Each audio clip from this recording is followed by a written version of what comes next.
One. Alright, then we Happy started. new stream. Yeah, that's actually this. So yeah, happy new stream, Hi everyone. everyone. As Francis said, hi everyone.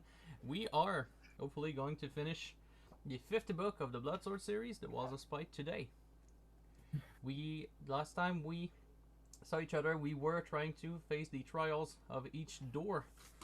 And if I'm not mistaken, we've accumulated so far 2 rods for 2 doors. I have in my equipment the green rod with number 100, the blue rod with the number 50. Did we gather any other rods in this playthrough? Not yet. Yeah, it doesn't seem to be like Yeah, that. we did. Well, not before we died and had to reset. Hmm. Did we die last time? I don't We died remember. once, yeah.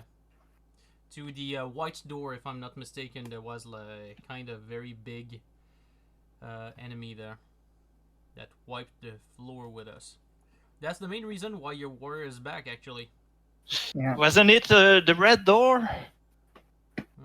It was the red door that we died to because we died to the 3 there was like harbingers. 3 warriors that stroke fear into us Oh and yeah, right, the fear thing.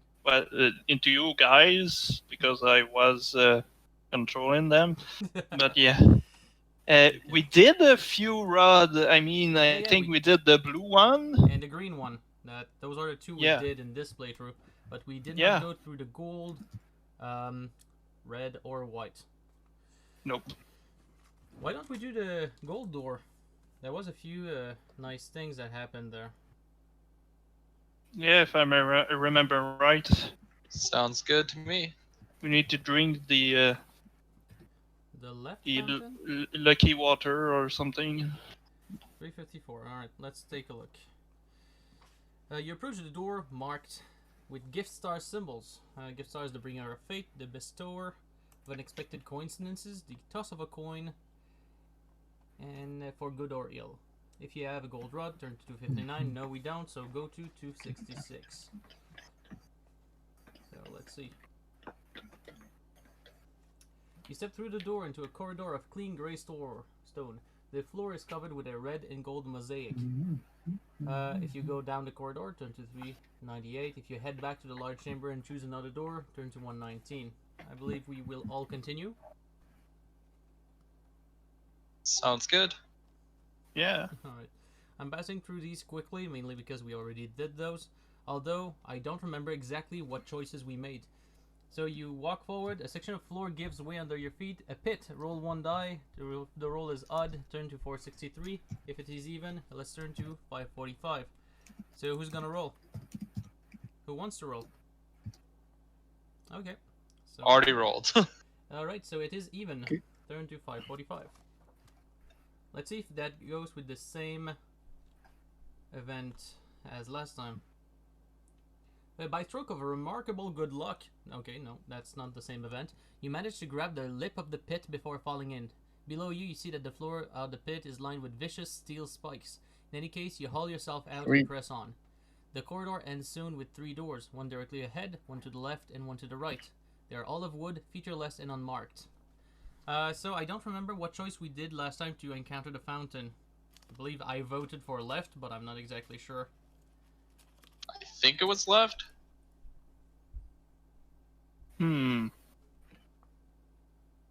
Yeah. Okay. Yeah. The worst that can happen is that we because you went against the motto of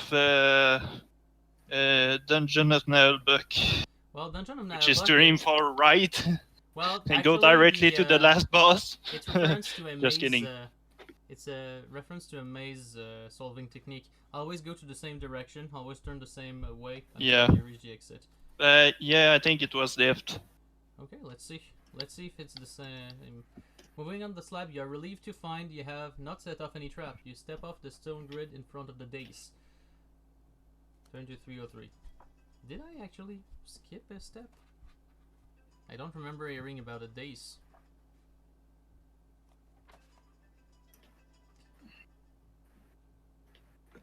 Yeah, I think I actually did not select the right option.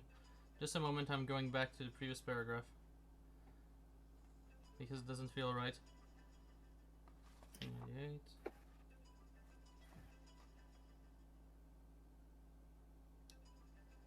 It was even 545. Ah, the one on the left was actually paragraph 100 for some reason. Okay. Okay. I'm really sorry, I just received an alarm right now that I'll need to address. I'll just put the recording in pause and I'll go back very soon. And we are back. Excellent. Oh, So, sorry, just a moment. oh, okay. That's gonna be the night of interruption. Fortunately, I will be alerted another time about 10 minutes from now. Oh.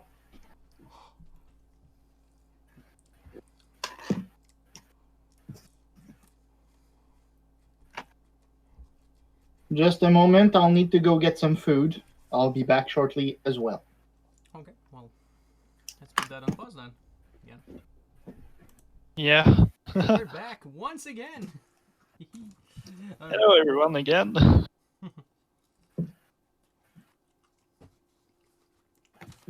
Okay, so the door opens to a low featureless room of moss-covered stone. There are no other doors. At the far end, 2 fountains spill water into wide drains just below the spouts. Okay, that's the fountains. There's the writing on the wall. All must drink to reach the brink of the chasm of weal or woe. And we had to decide if we drank from the left-hand fountain, the right-hand fountain, or go up the stairway. And I don't remember Left which fountain. Which Ow. Sorry? What did you say, Andre? Ow. I'm pretty sure it was the left fountain that we drank from. So we got left and then we drank left as well? I'm pretty sure, but if somebody else has a better idea, then please I'm throw it doubting, out but there. I don't have any memory of the event. I could watch a recording, but I think it's just better to try and guess it. Well, it was either left or right. I'm not sure which one anymore. I think it doesn't matter if memory serves right. You checked both options? Ow. No, but the paragraph said that whether you choose to drink from the left or right, you get the bonus. Oh. I did not hear that. Well, let's try the left, and the worst thing that Die happened early. is that we're wrong. 344.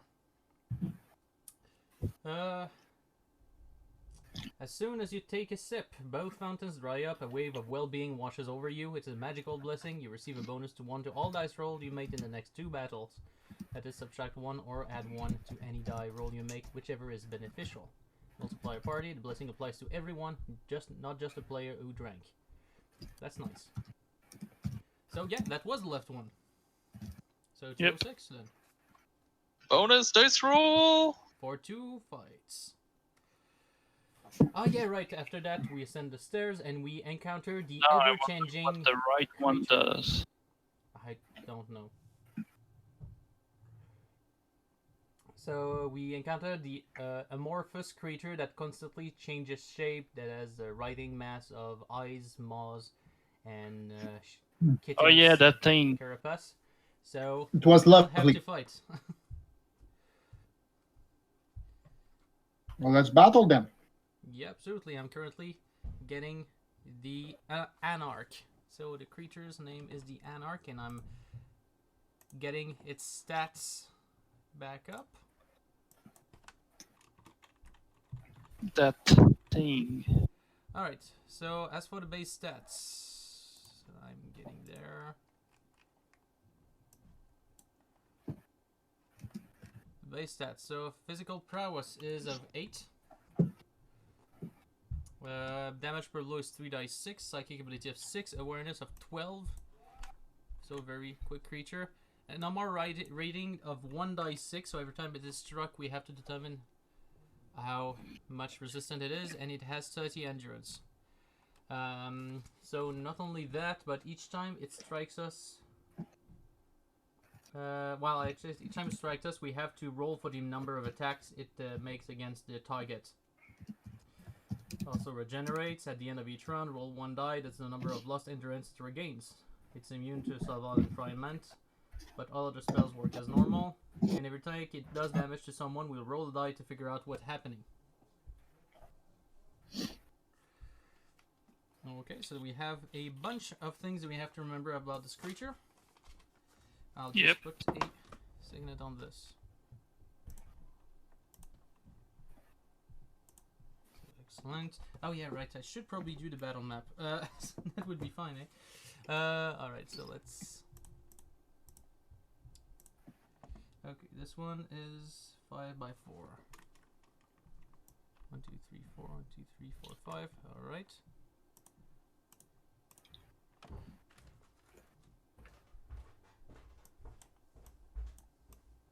One, 2,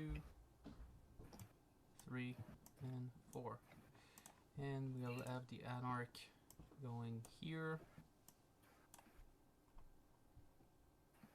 Tu restes combien de temps sur ton timer parce que tes fromages ils fument? 1 minute 58. Ok. So the Anarch itself. Sorry guys, I was answering your roommate. So endurance. Let's put that visible for everyone.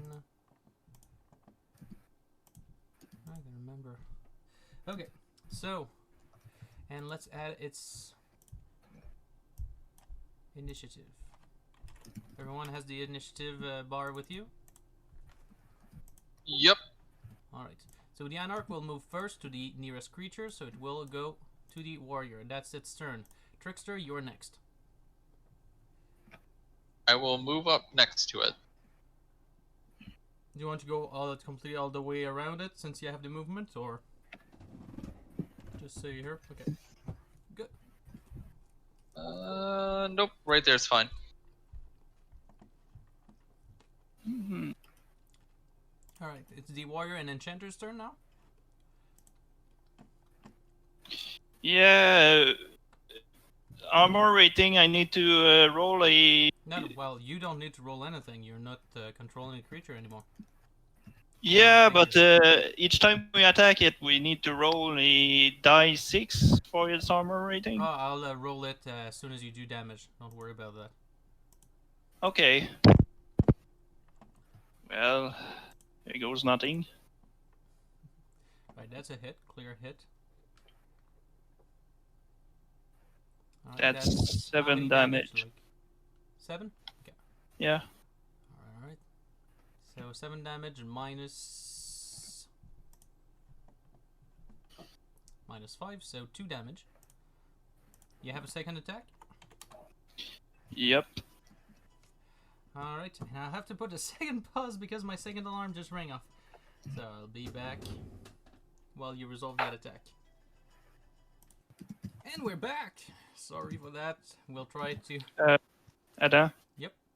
Andre is gone looking for food too, I think.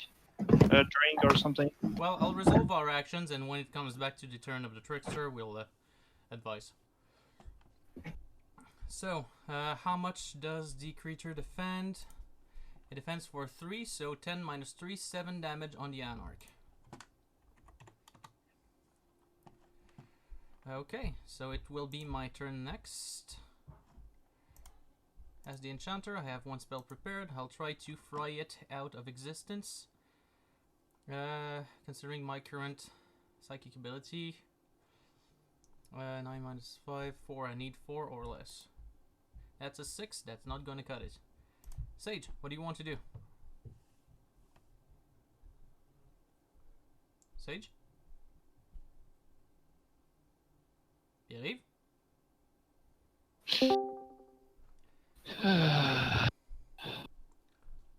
Thank you. Well, it's a good start. Mm-hmm. A wonderful start. Pierre-Yves?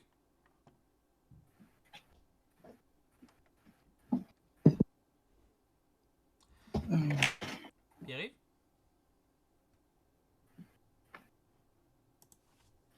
I'm back. Okay. So Pierre-Yves, it's your turn. It's the sage's turn. What do you do? Ah. How much armor does this thing have? 1 die 6. It's random Of each har- time. I did 11. My I only arrows did are 11 damage. Sorry for that. I'll Oh. subtract one more. my armor are practically useless. Even my magic. I mean, minus the Good to 3 know. for the Anarch, that's 8. Yeah. All right then, I'm gonna go aggressive. I hope I won't regret this. There you go. Stab with the staff. Well, not yet. He moved. Can't now. I moved. Alright, the Anarch Yeah, I will know. now decide who he attacks. So, let's say 1, 2, the fighter, 2, 3, 4 will be the trickster, and 5, 6 will be the sage. That's a 2 that will attack the fighter. He will have 6 attacks against it. Ouch. Damn. So let's see. He resistance. So, first attack hits, inflicts 13th amount of damage.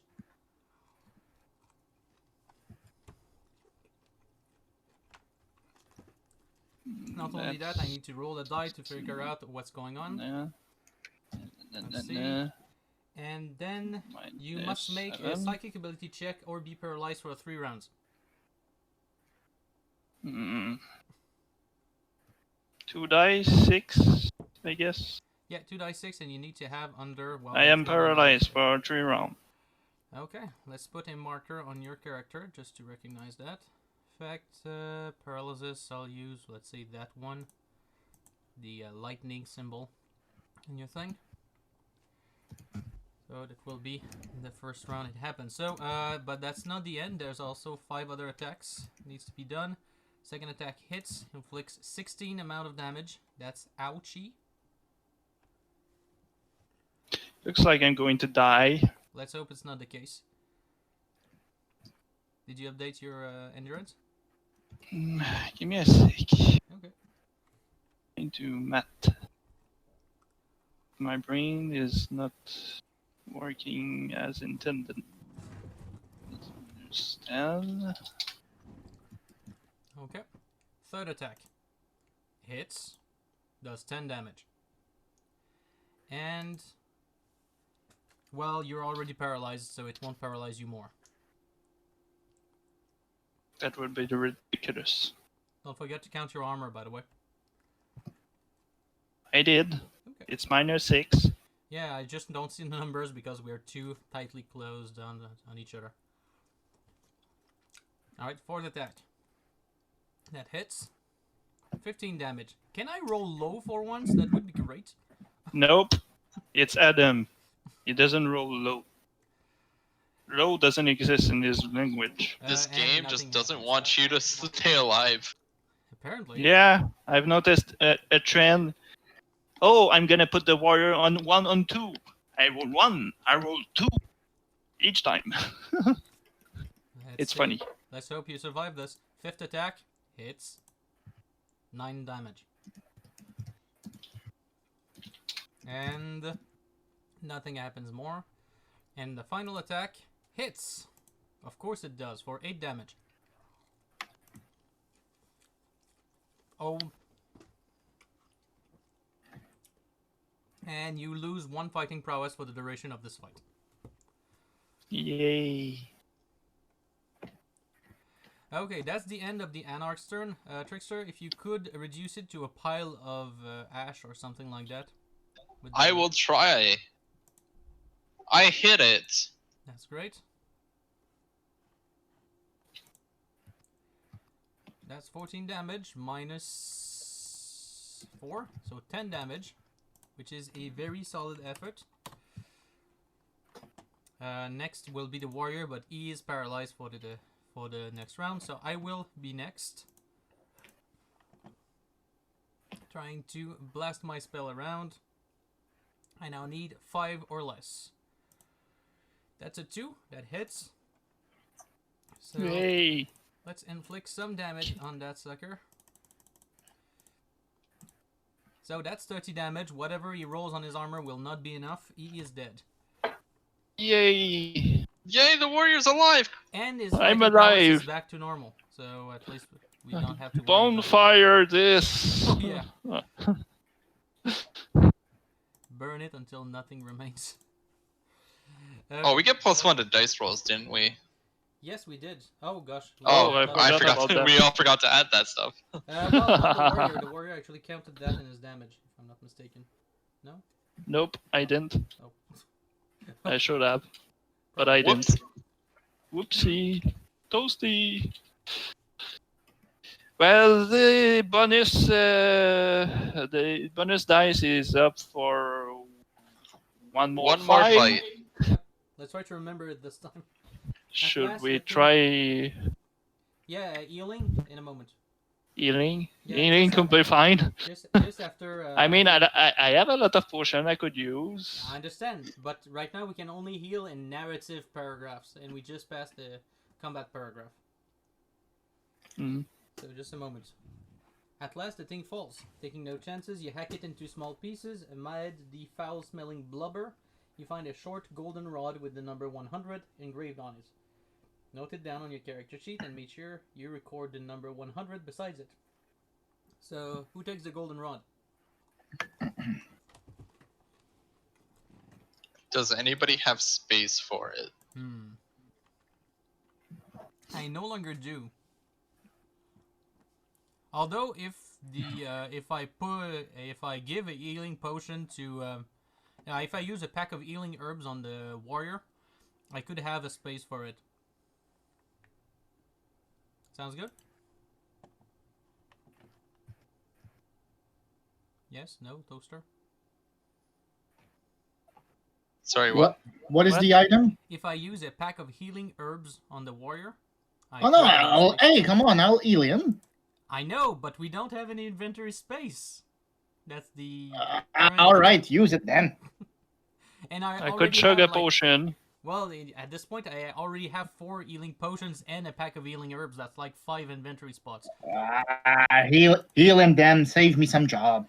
All right, so it's just 2 dice 6 of healing capabilities.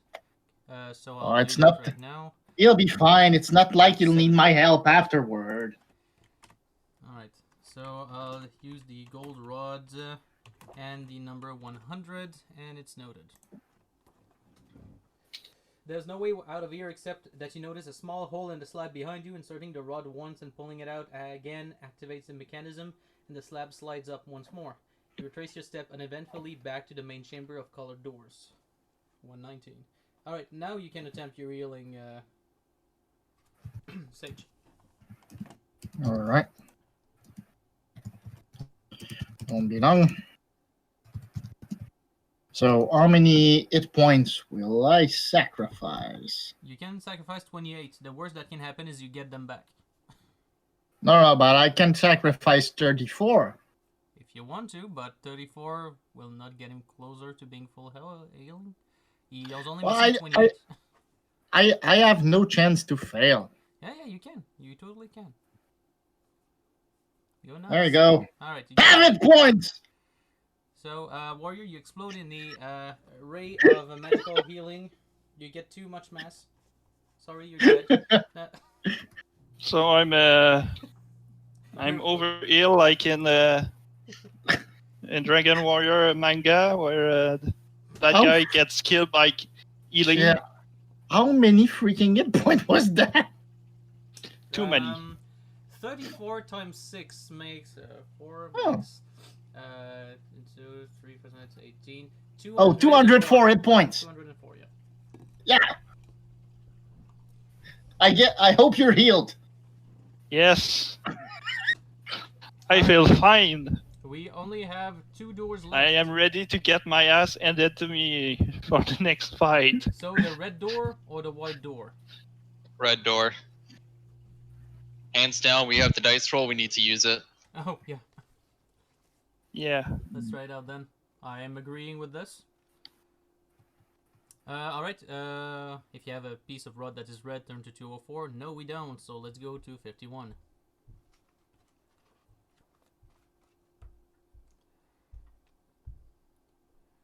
Okay, so we go across what seems to be hell with people that are getting tortured. We shudder in revulsion and hurry on to the other side. So let's go to the next paragraph, 373. They close the door behind you, shutting the terrible. You encounter some people completely armored. You fear fight, but instead of attacking, they put their axe in salute and decide to protect you against a threat, which is the 3 bearded warriors that surge forward to attack. The armored figure carve a swathe of blood and bone with great sweeps of their weapon. The carnage is terrible as they slaughter their way towards you. The sight of them killing all who face them fills you with dread, and you are rooted to the spot as they draw even nearer. Their passage marked by a trail of bloody, dismembered corpses. The 3 harbingers of death howl in triumph as the last warrior falls beneath their inescapable weapon, and I believe the next paragraph will be a fight. Let's see. And yes, it is. Harbingers of the Red Death, and we are backed against a corner. These fuckers. By the way, just a moment, just one recommendation here. Each turn, each start of each round, we must roll a dice to verify who is panicked, and it's on the... Yeah, I remember those. So since we have the bonus that applies to every dice roll, so we are only paralyzed on a result of 1. Just to let you know. Mm-hmm. Alright, as per the map, let's get into that. So we have the advantage we did not have before, which is quite nice to have. We can't get paralyzed because we can add +1 to that dice roll. Oh, well, actually, we are paralyzed on a roll of 1 or 2, so technically now with the bonus, only on a roll of 1. Oh, darn it.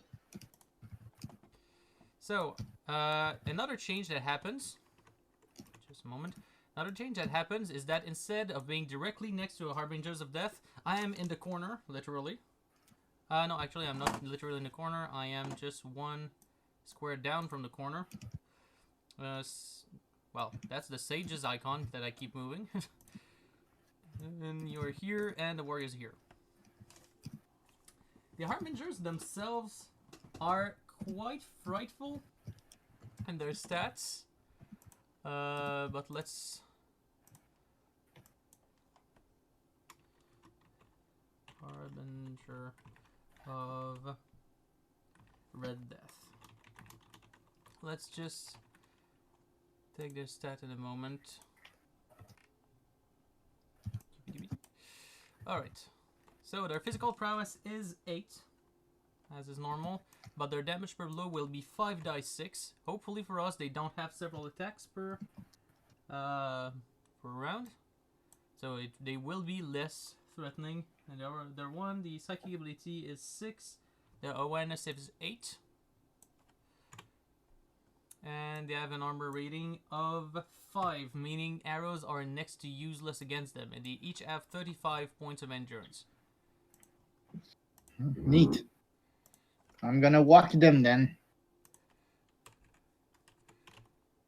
Alright, so let's save that result and get some out in the field. So there is one here, there's one here, and there's one here. Alright, so let's put their stats in.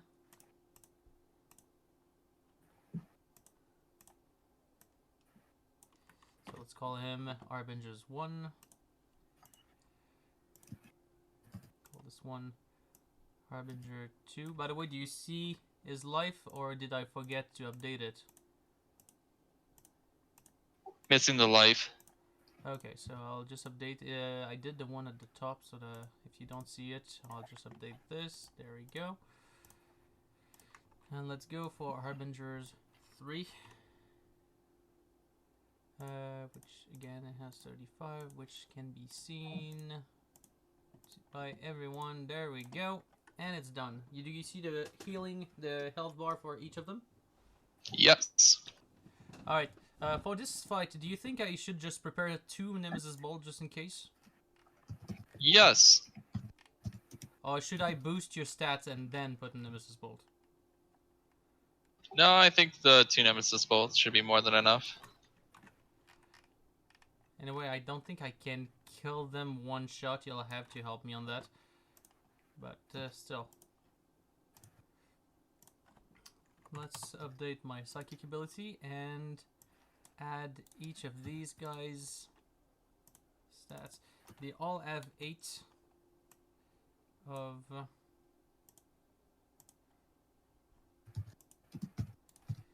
initiative. So it will take a little while for me to update. And then adds its turn as well. Alright, so we got the new turn order. There we go. So, Trickster, you start the... Oh, well, actually, we start by each rolling a die, because we might be frightened. Trickster is not, Enchanter is not, Sage is not. What about the Warrior? Good. And Warrior is. Yay. All right, for the first turn, I'm going to defend.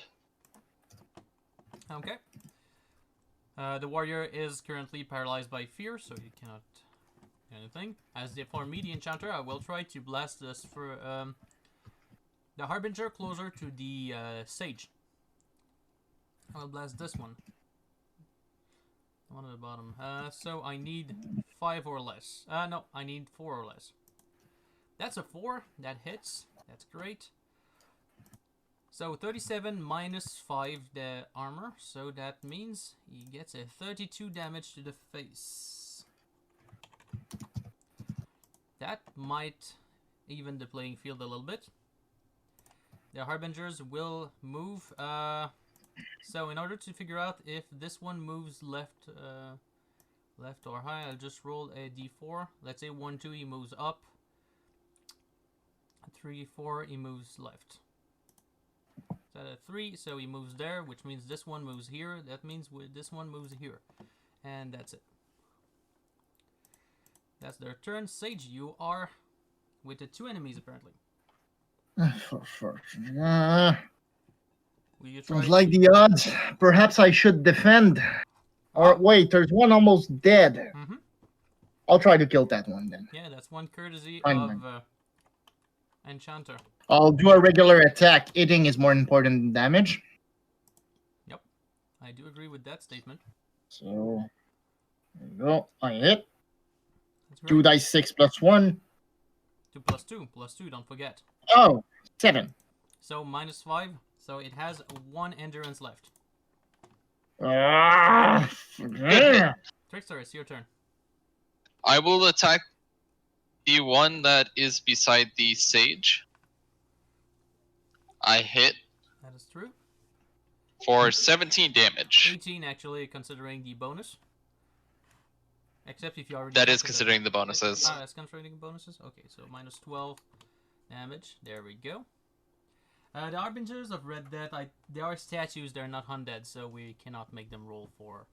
Oh wait, hold up. We forgot to roll for if we can move or not. Yeah, no, you actually moved Which that. is fine, I can move. No, you actually rolled it. Earlier in the fight, you actually rolled it, you got a 4. It's at the beginning of the round, not during your turn. Yeah, but we didn't. The round starts with me. Oh yeah, Yeah. that is correct.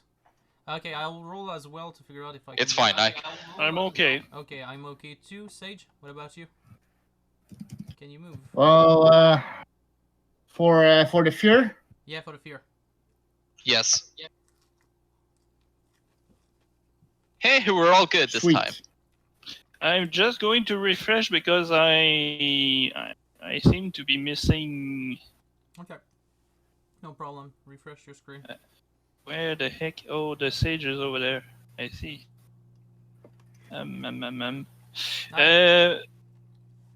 So should I defend or should I attack? That's a good choice. This was a good question. What's I the- would recommend attacking. Yeah, no, at this point, you have enough hit points to be inflicted a few damages. Yeah. We need to just kill them as fast as possible. Okay. We go now. Go into stabby mode. Stab. Like a lot. That's 14. Yep. That's a lot. I don't know if they have armor, but They have 5 of armor. well, that's 7 then. Actually, it's 9. 14 damage, 9, yeah.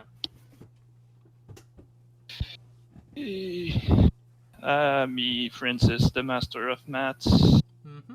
So 6 more damage. 11. Alright, that's great.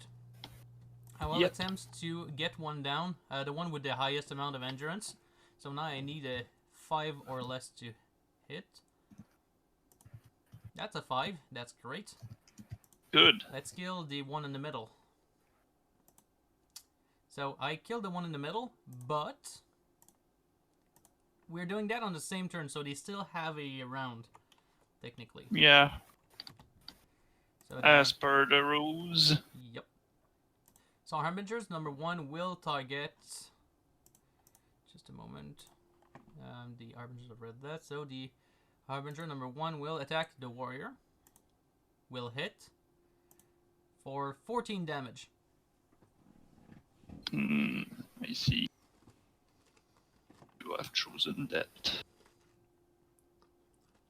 Harbinger number 2 will attack the Sage. Will hit for 20 damage. That's horrible. So Sage 20 damage minus armor.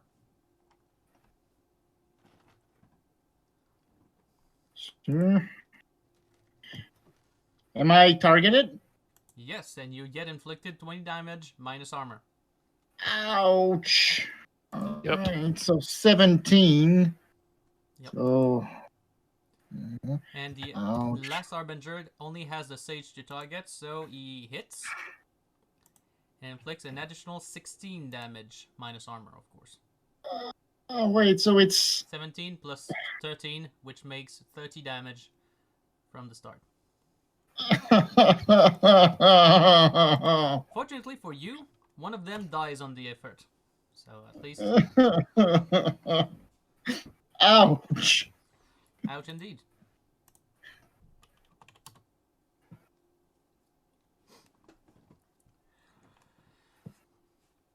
Alright, so now that you've updated this, it is your turn actually, Sage. So deal with that in any way you want. I'm gonna attack this one, of course. So whack away. That's a hit. And that's... He's dead. You get +1, right? Plus 2 yeah. because of the bonus. So yes, you kill it. Yes. Good. Good. Alright, now we roll for fear once again, because even though the score has been evened, we could still be fearful. So Trickster and Enchanter are not. What about the Warrior and Sage? Fear effect.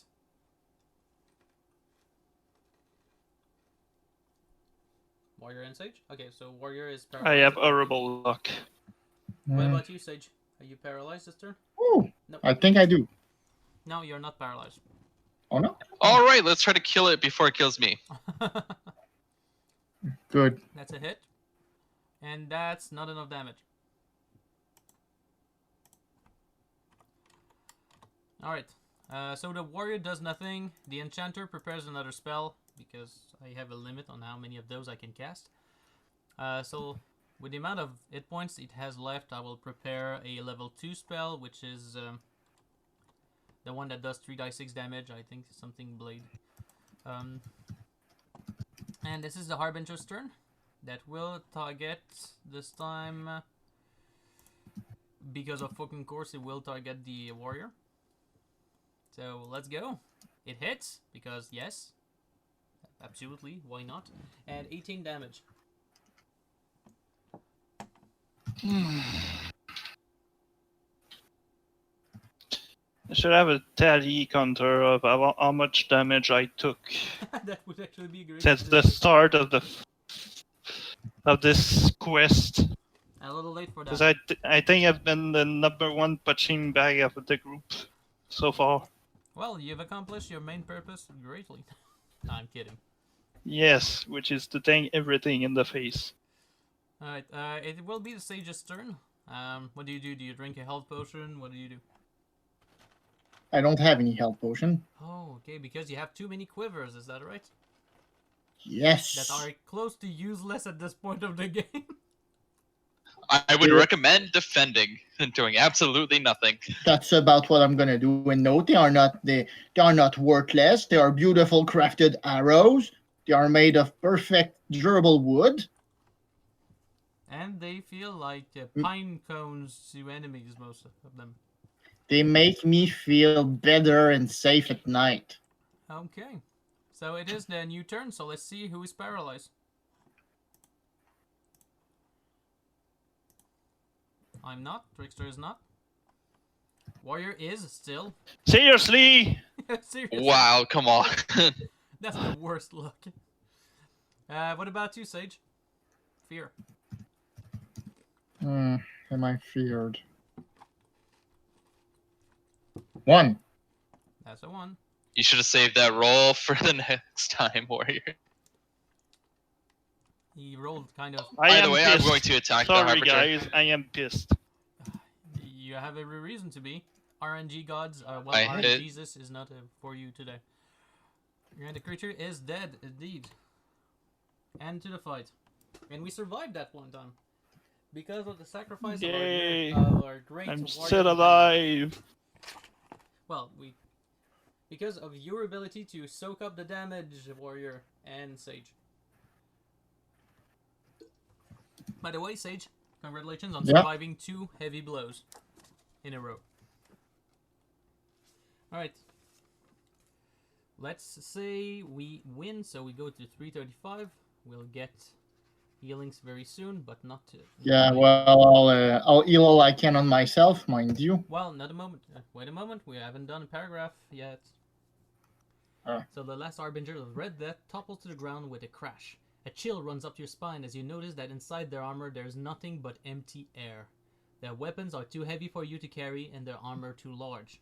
The 3 doors at the far end open onto 3 stone cupboards, like upright coffins in which the Harbingers resided, who knows for how long. In one alcove, you find a ruby-red rod with the number 50 inscribed upon it. Note it down on your character sheet and make sure you note the numbers besides it. It's the end of a paragraph, so here's what I would suggest. I will give, once again, since we have no inventory space left, one of my healing potions to the Sage so he can heal. And then I pick up the rod. I can drink a healing potion. Yeah, we don't know when's the next fight, so probably would be a good idea, Warrior.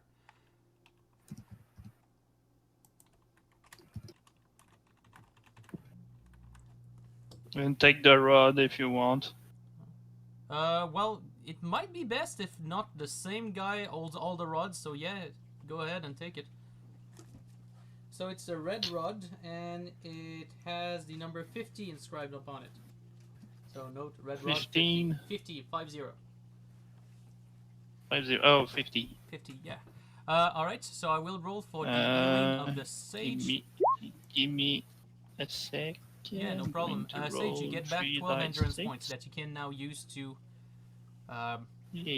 heal everyone else, I guess. So, how much hit points did I get from your potion? 12, which is Red considering, ruby Wow. road. That's neat. Rod, I mean. Alright, Well, then, I'm gonna heal for 16. and by the way, we no longer have the luck effect of Good. +1 to So, 16 times 3. 16 times, yeah, 3. So that makes 48. 48 points, so you get back 34, I guess. And you give back 14 to the warrior, and everybody's healed, I guess. Yeah, that sounds about right. Alright, warrior, you fully healed. Yay. Right, let's see what happened next. 93. Now that we've taken the rod. You make your way back. As you negotiate the walkway before the infernal fiery pit, 4 winged serpents with eyes like molten lava and skin of flaming orange rise up to attack you. Oh, so we did good of trying to heal everything before, because there's a next fight right away. there's 4 fiery serpents that we must fight now. Alright, let's set up the map first. Alright, so let's draw a shape. Because since we are on a bridge next to a pit, we need to set this up. So 4, 8, 9.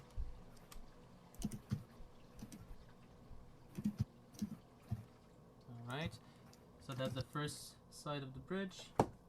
And that's the second side. There we go. Alright, next we place each other. So I am all the way back. So 1, 2, 3. Alright. Let's get one step like that. And the fiery serpents. So let's put their stats. No ice Jew to one-shot them. Yeah, unfortunately not. Since we could not bring it anyway Yeah. from our voyage to the realm of death. So, Fiery Serpent has the following stats. A fighting prowess of 7 this time, so a little less powerful than our previous enemies. Damage is 3d6 plus 3, so it's really a combat-heavy setting. They have a psychic ability of 7, an awareness of 8, and an armor rating of 3. Fortunately for us, each Fiery Serpent only has 21 endurance instead of the 30-35 we've been used to. Unfortunately for us, there are 4 of them.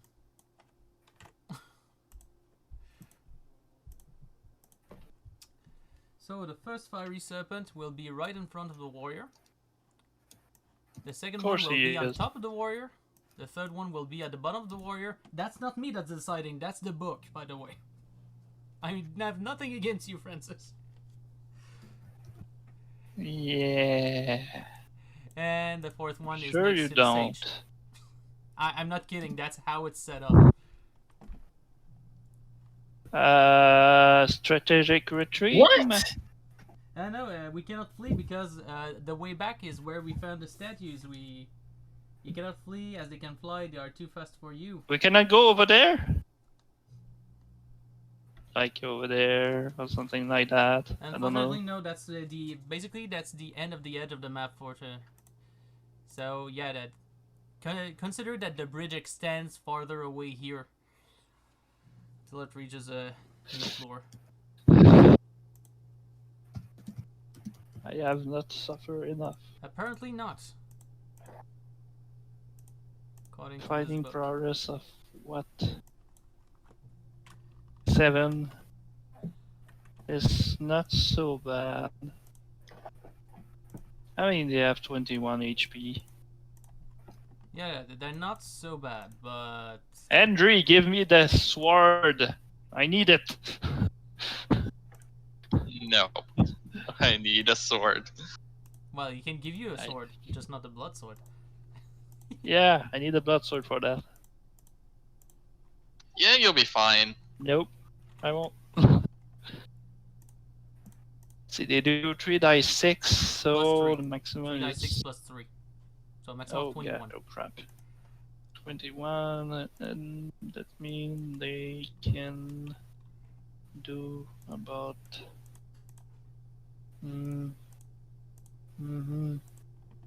14. 16. Sorry. 21 minus what? 6? How much armor do you have? 15. Yeah, they can do 15, so I can survive. Alright. Now next their initiative, because I need to add their turn somewhere. Initiative marker. Probably not necessary for me to put numbers on them. As long as we know they're here, everything should be fine.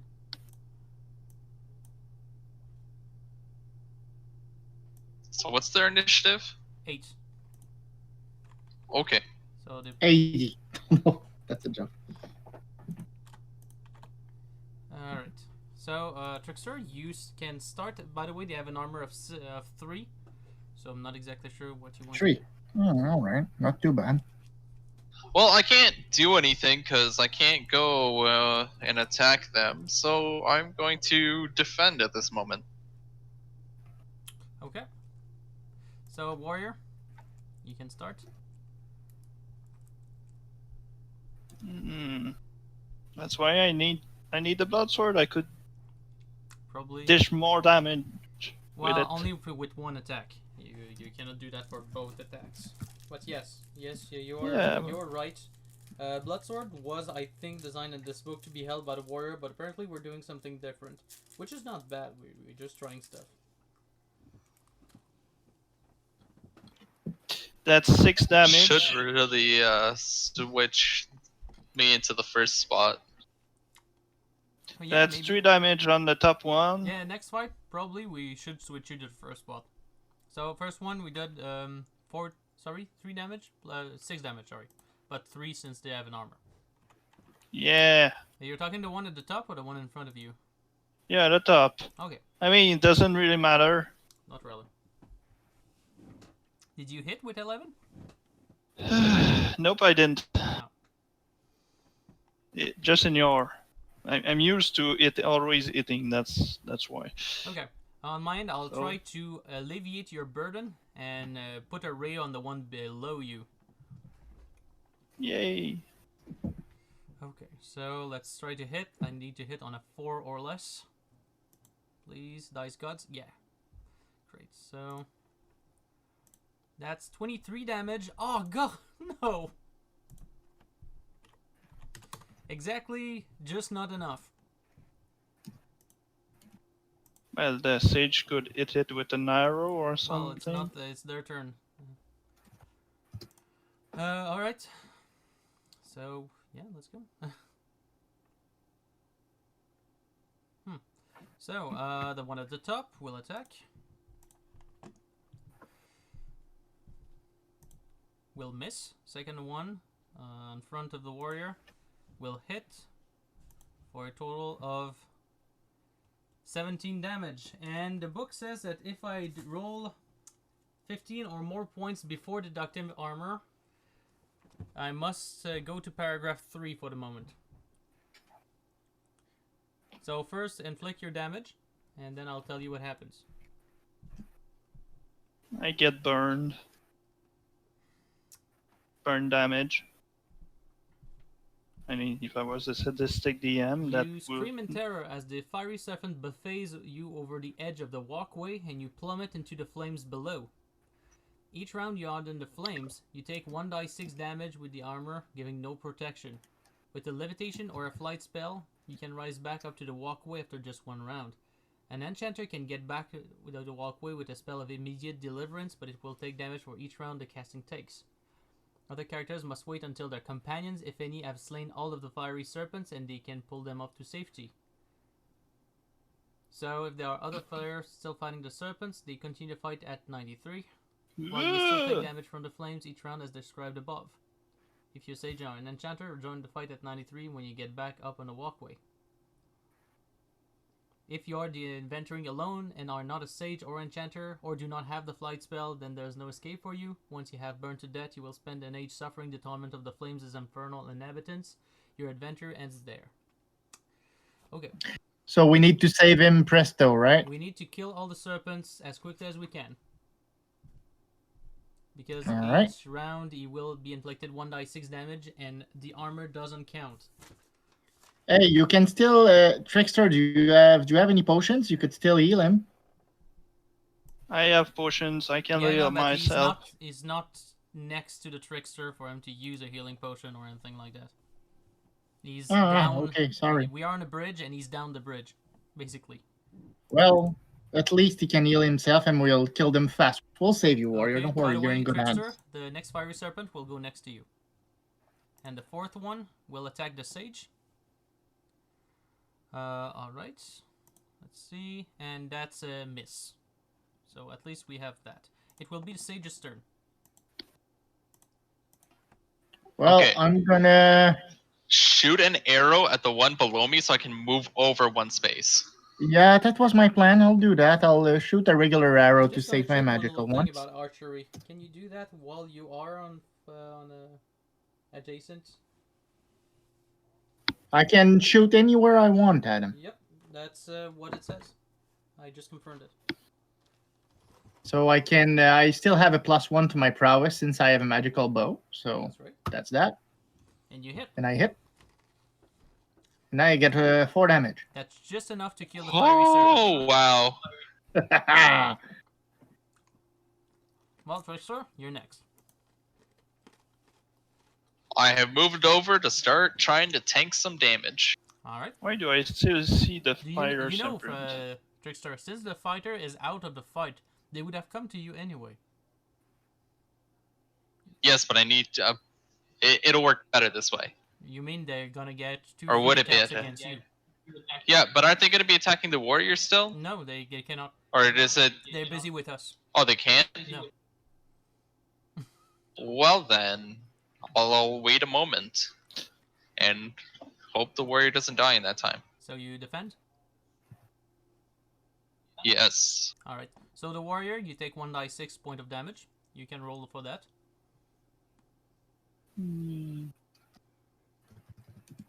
As for me, I will try to get rid of the fiery serpent that is harassing. Oh no, yeah, that's right. I already cast my spell. So I will prepare another spell. Sorry for that. So fiery serpent time. So one goes here, and one attacks the sage. So that's a miss. That's great. We can now move back to the sage's turn. Well, I'm gonna try and do a. Do I try a super staff technique? That's up to you. Damn Are you feeling lucky right now? No, but if I don't, maybe I'll succeed. Irony is strong within me, so I don't know. Do it. That's one dice. Screw it. Let's try it. I'll probably regret my choice. Okay. Work? All right, and you don't regret your choice Nice. because when did the trickster ever lead you astray? I mean, each time he recommended you to do something, it was always good. Yeah. I think I'm not kidding, actually. So yeah, do you extra dice of damage, and it will push that creature down the initiative for next round, which is great. Here you go. Sucky damage, though. Okay, so At least it hits with a +1. okay, so +1. Okay, that's 4 damage, which is still very good. And that's the trickster's turn. I will attack the one above me. I hit. All right, how much damage? What a surprise. That's great. 9 damage. It's almost dead. All right, warrior, it is your turn.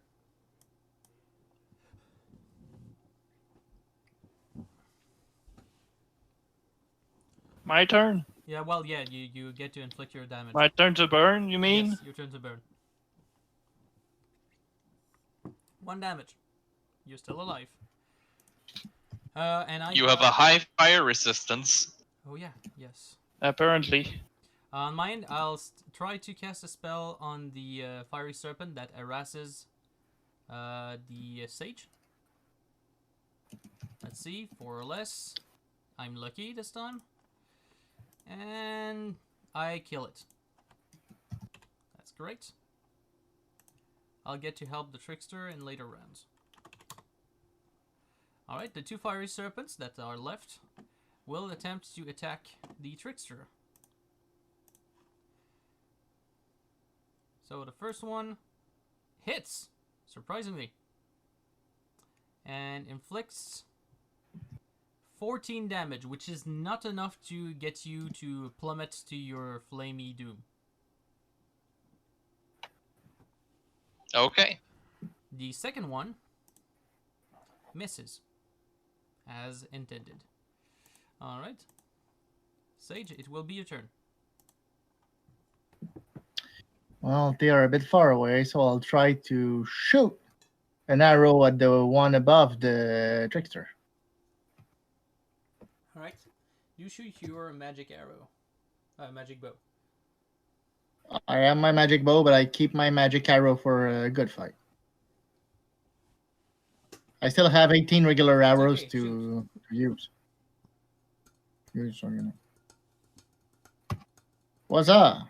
Yep. And you hit. What's up? That's a good amount of damage, which inflicts 2 endurance to the above fiery serpent. So, Trickster, you're next. You can try to get... I will attack the one to my left. why don't you just get rid of it, get rid of the one above completely, because my spells can usually... Because I trust my good rolls. Okay. Okay. So that's 9. Arrows do I have now? Because I could have... And I killed trust that the one. sage to kill it. 18. So, Yeah. Warrior, inflict your damage. During that time, I will prepare another spell. This time we'll prepare the 3 dice 6 one. Because of course I have no willpower to jump from there. Now, apparently you fell from too far down, and you need our help to get back up somehow. Alright, so it is the turn for the fiery serpents to attack once again. The one at the top attacks and hits, inflicting 17 amount of damage. And Trickster, you're out of the fight again. Goodbye. The other one on the left will go to the sage. Okay, that's bleak, but not all hope is lost. So it's your turn, Sage. I'll shoot a magical arrow on the one with 7. Okay. Do you hit with it?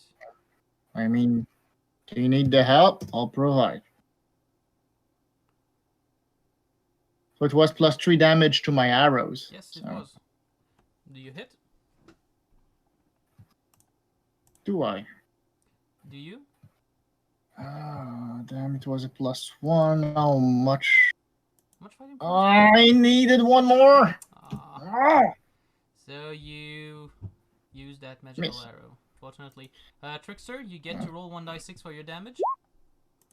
Apparently, you're not as flame retardant as the warrior. Speaking of which, warrior, it's your turn. Yeah. Again. Yep. And you're apparently as tough as reliably expected. On my end, I shall attempt to kill the one in front of the sage. Alright. So let's roll that dice. Actually, that one is an automatic hit since I used a 2nd level spell this time. So, yep. So, for the damage, 3 dice 6 plus 3. The same as those friggin' snakes. That's 18 damage minus its 3 of armor. That makes it dead. Alright, so the other fiery snake will go next here. Sage, it is your turn. Oh, we only have one left. Nice. Yeah. You don't have to waste any more magical arrows. Oh. Yeah, no. I'm gonna whack it with my staff. And that's a hit. How much damage do you inflict? Not enough. 4. 4. That's 1 damage left for him. Yes! I feel very useful. So, Trickster damage, Warrior damage.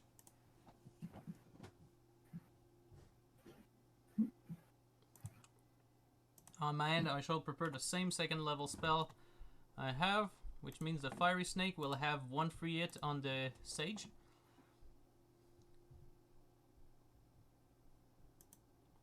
And that's a hit. The snake inflicts 18 damage to the sage, and the sage gets to get knocked out as well. Oh, 18 damage? 18 damage, yes. Even calculating with my arrows? My armor, I mean? No, my 3 armor? I did not count your armor at all. So 15, alright. Okay, Yay! Everything is good. By the way, since you have levitation, you will be able Yeah. to rise yourself back up this round, but you still get the 1d6 damage inflicted to you. Oh, okay. Sounds fair. So I'll roll it right now. Well, it is your turn, so yeah. So 4 damage. I don't calculate armor, right? You do not calculate armor on There you this go. one. And I get back on my spot. Alright, so Trickster damage, Warrior damage.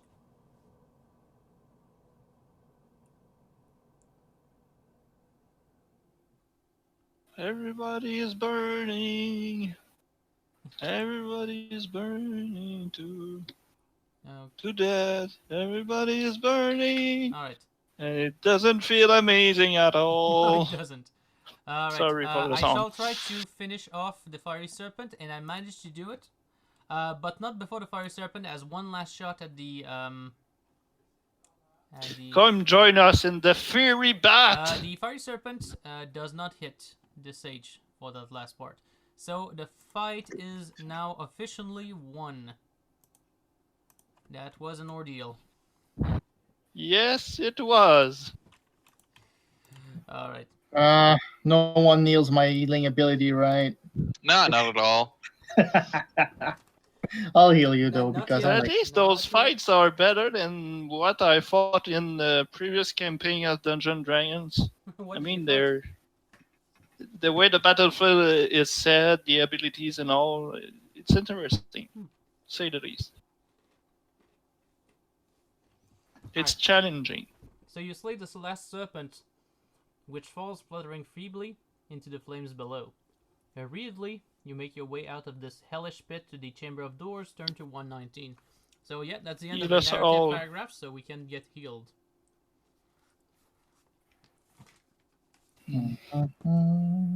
Should I keep my healing potion? Maybe at this point, he's currently spending like 15 points. Maybe you'll get some back. So 45 times points left. 3. So you get So I got 34. 35 back. 34. No, not about 445. Yeah, 45. So you get 34 to you, I guess. Yeah, of course. And there's 11 left, which you can distribute to your remaining Rogue. burnt ally. Rogue and warrior, so 6 to the rogue, 5 to the warrior. Alright. By the way, the Trickster mentioned something interesting at the beginning of this fight. That he might be the first in the battle order for next times. Since he has the blood sword. What do you feel, and that he's harder to hit.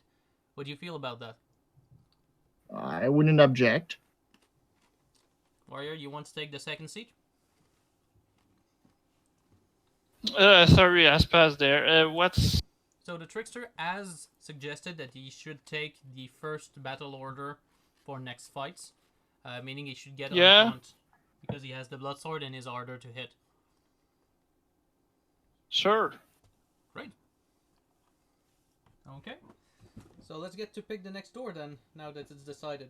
But since there's only one door remaining, the white one, I guess there's not much of a choice.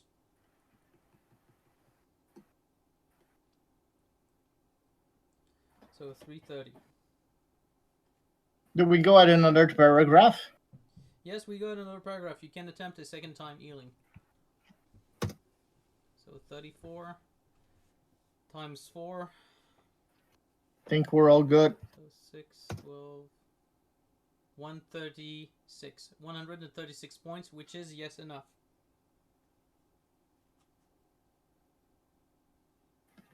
There you go. Overhealing. Yay. Alright, so... Overeating for the win. So we go to the white door. So what was it again? Probably another fight or something like that. I can't interact. I have to do a quick refresh. He tries to fill his health back, but he cannot. Oh, Yeah, the screen froze for some reason. yeah. So, is it still frozen? No, we're good. The door reveals a large chamber of white stone with a corridor leading off it at the far end. A lever of white steel lies in the wall beside this portal, However, it's the strange being in the center of the room which draws your attention. It is a man-shaped but difficult to make out. Its body is black, flecked with white dots, as if it were a window fashioned in the shape of man had opened out onto the limitless night sky before you. But this window moves. It seems to absorb the light from your torches, even your very thoughts, and confuses your brain when you look too closely at it. If you have a sage in the party, turn to 419. Oh yeah, right, I think I know what this is. Alright, I'm still here. It's the biophage from Claudio Fiorillo's Forgotten Bestiary. It's a legendary creature that feeds off all life forms by absorbing the essence of life into itself, starting with thought patterns and nervous energy until the victim is drained and inert. Then it absorbs the physical body. It is known to be susceptible to heat, so the spells Volcano Spray and Wildfire will do 1d6 extra damage against it. So, should I prepare like a buttload of very easy castable spells that deal fire damage, or is that not necessary and I should focus on just the Nemesis Bolt? What I mean by that is that I could prepare like a bunch of white fire, which are first level spells.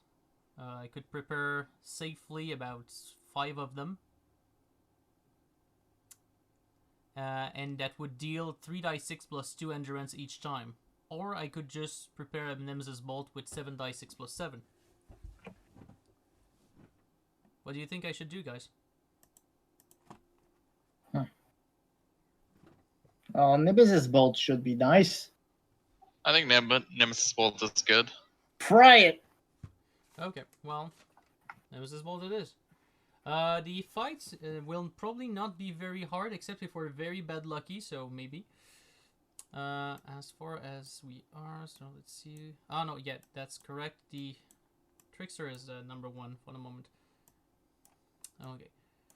So, as for the Biophage, its stats are nothing to stress at. It has fairly standard boss fight kind of stats. I think we fought that one. Yes, we did on... well, you didn't, Francis. You actually played the Biophage. Yeah. It was a one-side fight, if I remember. So its stats, like I said, are nothing much. It has a fighting prowess of 8. It does 3d6 damage, but armor has no protection, provides no protection against it. The psychic ability is 9, awareness 7. And it has 4 of armor rating, so it's kind of good. And it has 30 endurance points, so 30 is reasonable. But the main point of the Biophage is that every round, at the start of every round, every combatant must roll psychic ability or less on 2d6 to resist its effect. And if we fail, we lose 1 from fighting prowess or psychic ability if you're an enchanter for the duration of the fight. So that is the main point of that bad guy. Okay, so let's put it on the screen. So, okay, that was not planned, but here's what happens. Even though we just decided to change the order of fight,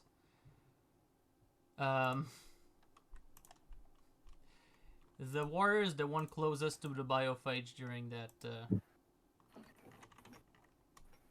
fight. Because of bad luck. This did not go as planned. Well, So.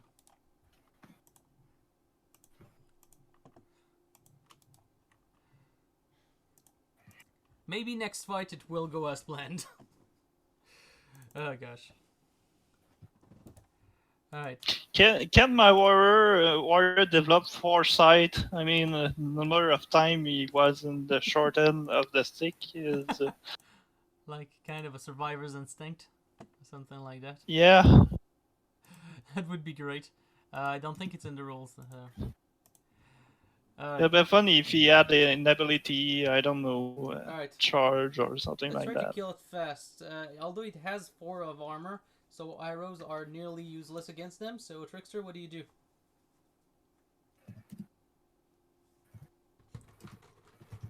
Do you go in front of danger, like just to be in front of on the diagonal of the biophage?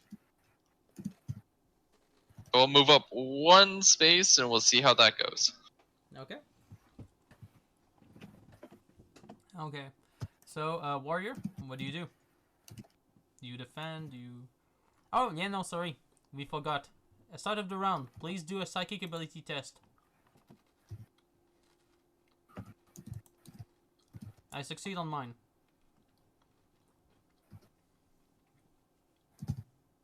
Warrior I succeeds. succeed on I mine. have failed. So you I'm lose losing one a of fighting fighting prowess. crowd. Yep. Sage, psychic ability test. Oh. How many dice? 1? 2? Two dice. There we go. And you succeed. By the way, Good. warrior, I'm not exactly sure if you want to do that, because at this point, you would be the closest enemy, and the trickster would not be able to fight the biophage next round if you do that. But you could do if you want to be sure the biophage targets you. I would defend. Okay. Now, I'm just saying that the biophage has a chance of either getting there or there, because it's at equal chance of getting to an enemy. Mm-hmm.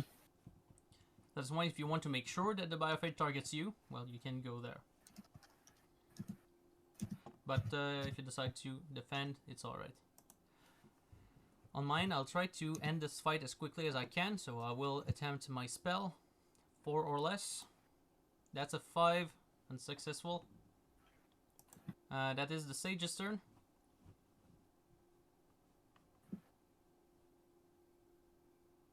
How many armor does he have? 4.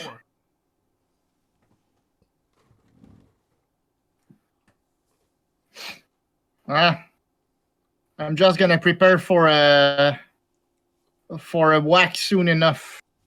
Okay. And the biophage's turn, so I will roll a dice 4. If I get 1 or 2, it will get at the top of the trickster. If I get 3 or 4, it will get close to both our warriors. So that's a 3, meaning it will go there. So you will be able to attack him both. Start of the next turn, we need to do another psychic ability test.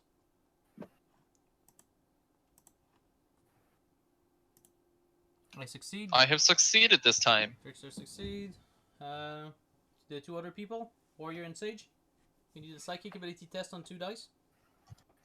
Warrior succeeded. I have think? succeeded. Yep. What about you, Sage?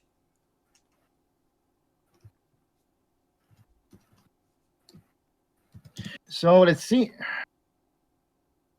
2 dice again, right? Yes, always. There you go. Do you succeed with that?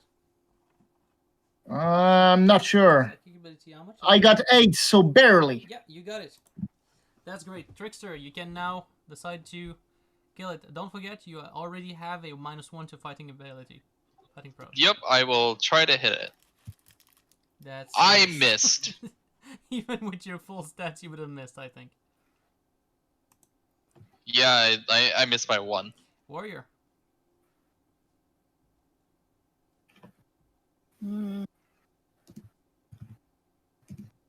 That's a hit. That's 9 damage. Yep. So 5. Second hit. It's a hit again. Oh, this time 13 damage. 13. Ooh, that's great. That's great. Alright. I will probably be able to put it end at its this madness. So let's try it. I need 5 or less. Oh, that's a 5. Great. Let's kill it. And it's killed. Nemesis Bolt for the win.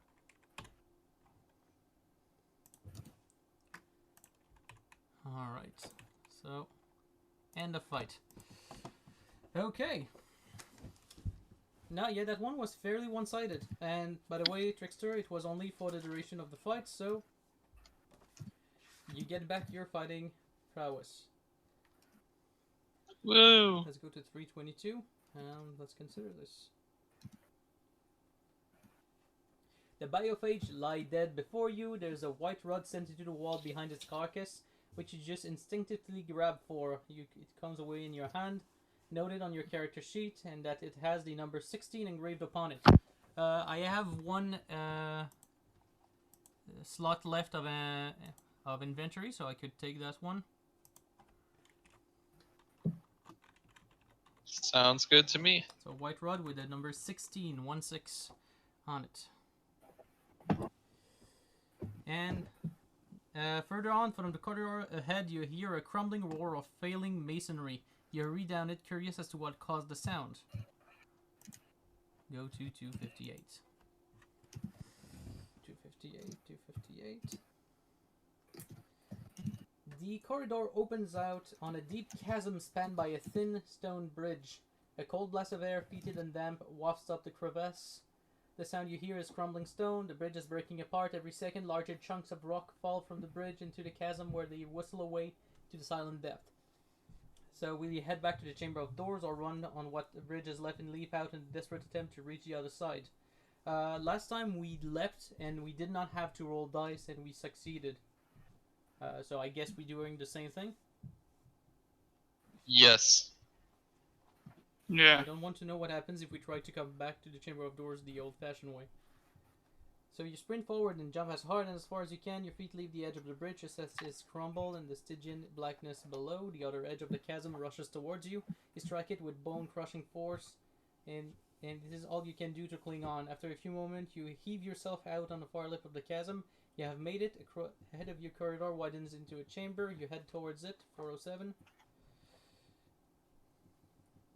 Chamber's far wall. Huge archway around which an ornate frieze has been carved. Beyond the arch is a bluish haze.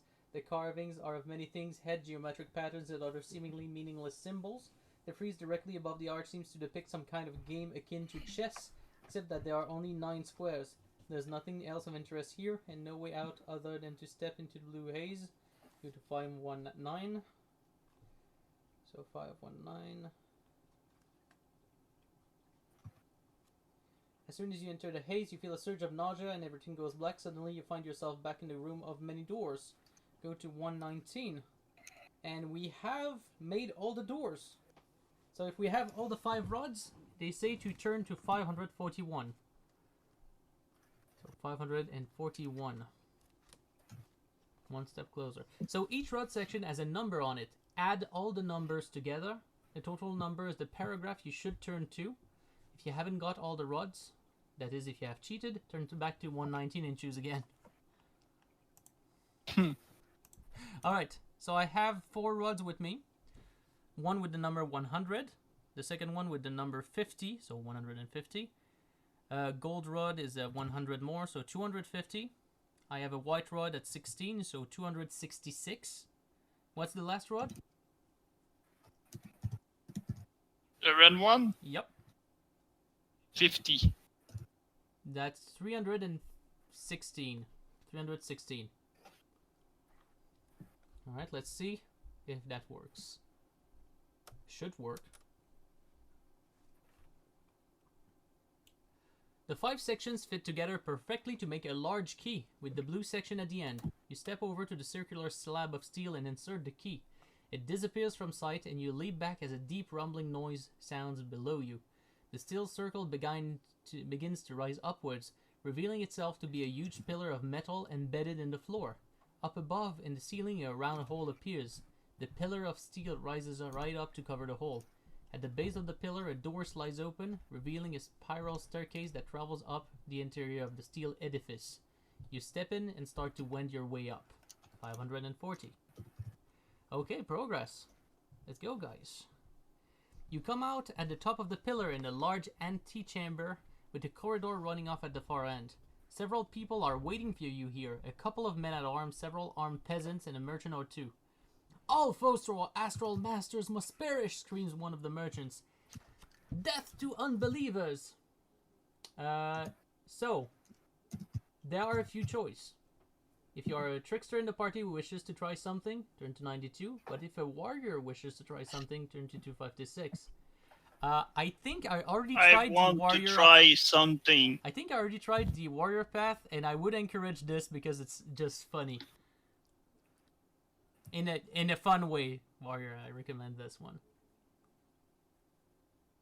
Yes, I want to try that. No objection?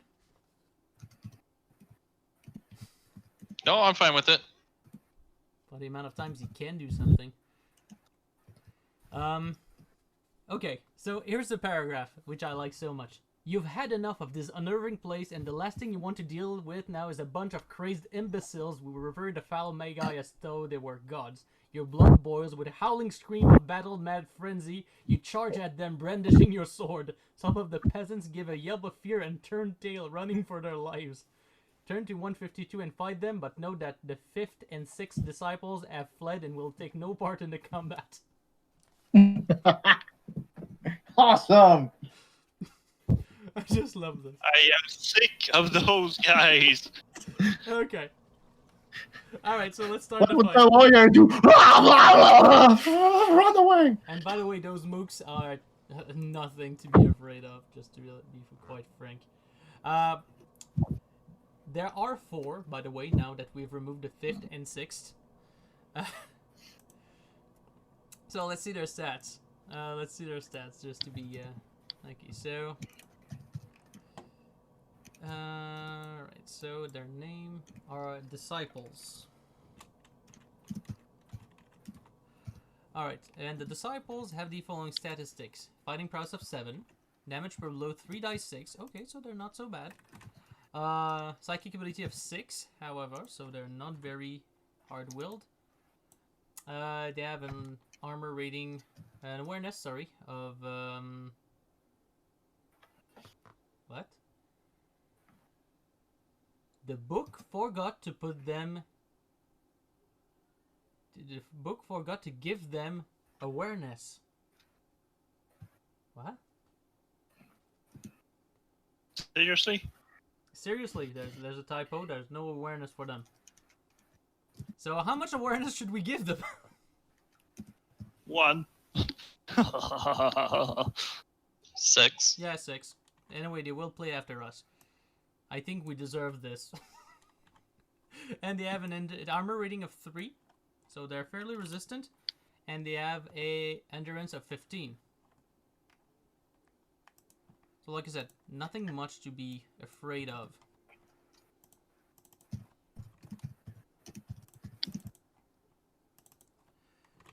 So 15, there we go. So the first one is here, the second one is here, third one is here, fourth one is here, because I am a coward. As for our enemies, the disciple number 1 will be here, disciple number 2 here, disciple number 3 here, and disciple number 4 will be here. 5 would have been here, and 6 would have been here, but they have fled. You cannot flee, and if you defeat them, you can go on. Alright, so let's put the stats.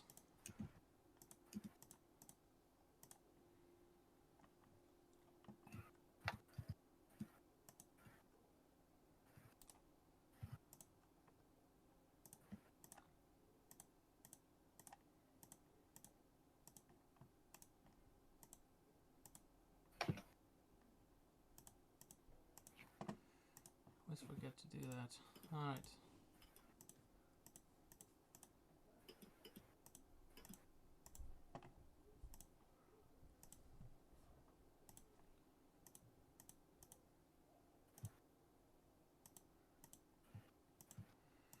Alright, so we have all 4 disciples here. I'll just put one initiative marker for all of them. It's not like we need a lot. So Trickster, you can start. Well, I might as well just sit here and relax and let them come to me. Okay, what about you, Warrior? Going to wait for them to get their ass over here if they want to fight me. Alright, Same. as for me. Let them come. As for me, I will have prepared two spells for this fight. Let's just get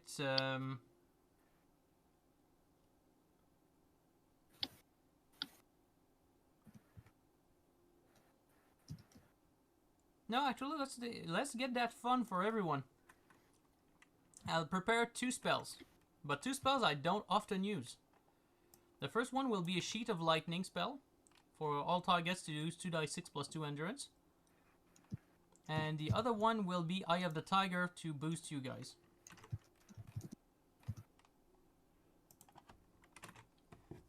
I think that's a fight that I can let you have the fun. So, for that, I will first attempt... well, that's not even an attempt. I will give all of you Eye of the Tiger. It's an automatic win because I have enough to win on a 6. And you all have now +1 to fighting prowess and damage. Sounds good? Sounds good. Sounds fine. What about you, Sage?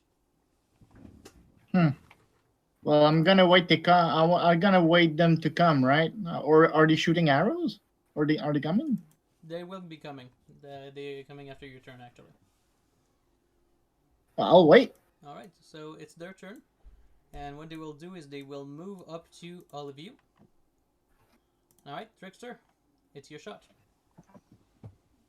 Alright, I will hit the one above me.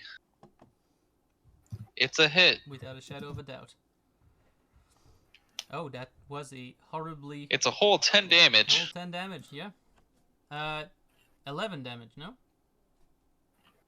Or did you already count the +1 damage? 10, I counted the bonus. Oh.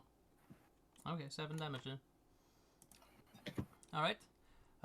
It's the warrior's turn. Yay! I'm going to have some fun. Yay!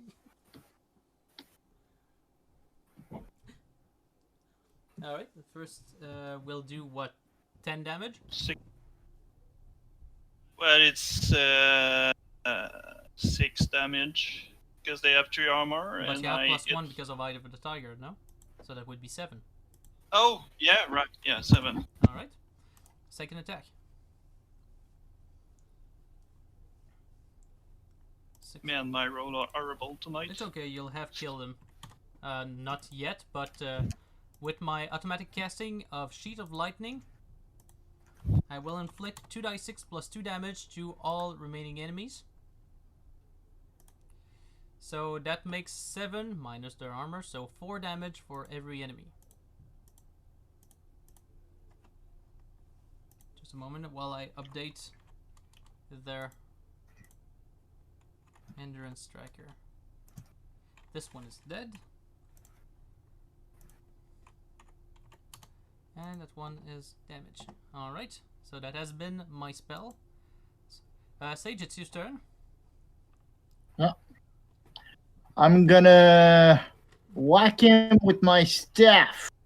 Okay. And that's a hit, I think. You have +1.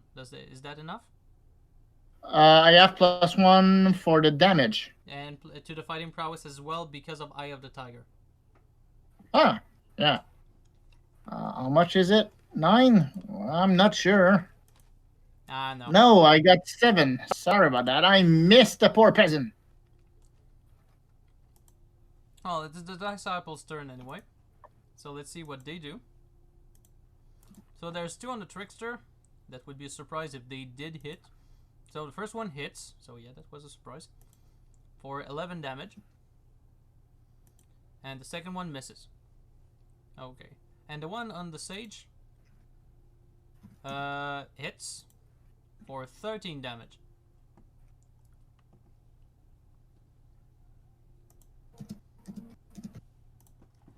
So that was 1 damage to me. 11 for you. Oh, no, yours is 13. Sorry, yours is 13 minus armor. So, wow, they still hit quite impressively. yeah, All right. 3d6 of damage for some reason. Sturdy peasant. Alright, I will attack the one above me again. Just to finish him off. Yes. Oh yeah, clearly finishing him off. All right, so that's one dead disciple. Oh, sorry, it actually removed its initiative tracker. Let's just put it back. All right. So that was your turn, warrior. What do you do? I have no idea. I put myself over here. All right. On my end, I will prepare a second level spell of what's the name of the spell again? Of a sword thrust.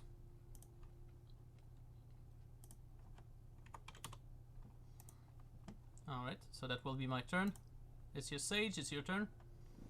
Yeah. Well, whack the peasant again. That's a hit this time. Oh, for a very generous amount of 13. 12. Plus 1. Yeah, 13 with your buff. Yeah. Okay, so minus 10, meaning they have 1 hit point left. Uh, A little sad, but they get to hit. So the disciple's turn is now in. So let's say on the roll of 1, 2, I hit the trickster. 3, 4, I attempt to hit the warrior. And of course, I target the warrior, because why not? I hit, because of course. And inflict 10 damage, which is, yeah, it's the average.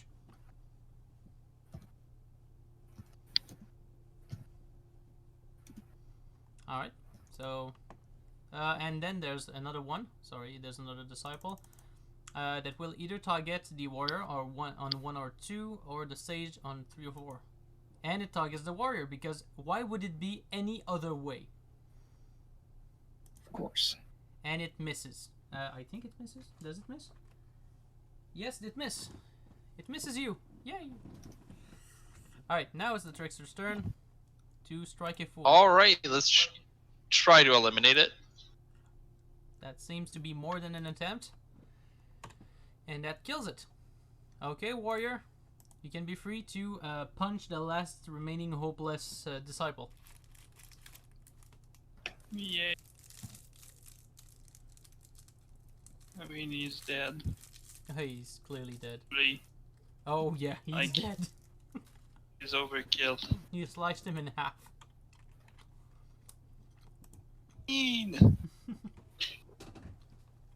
At 13.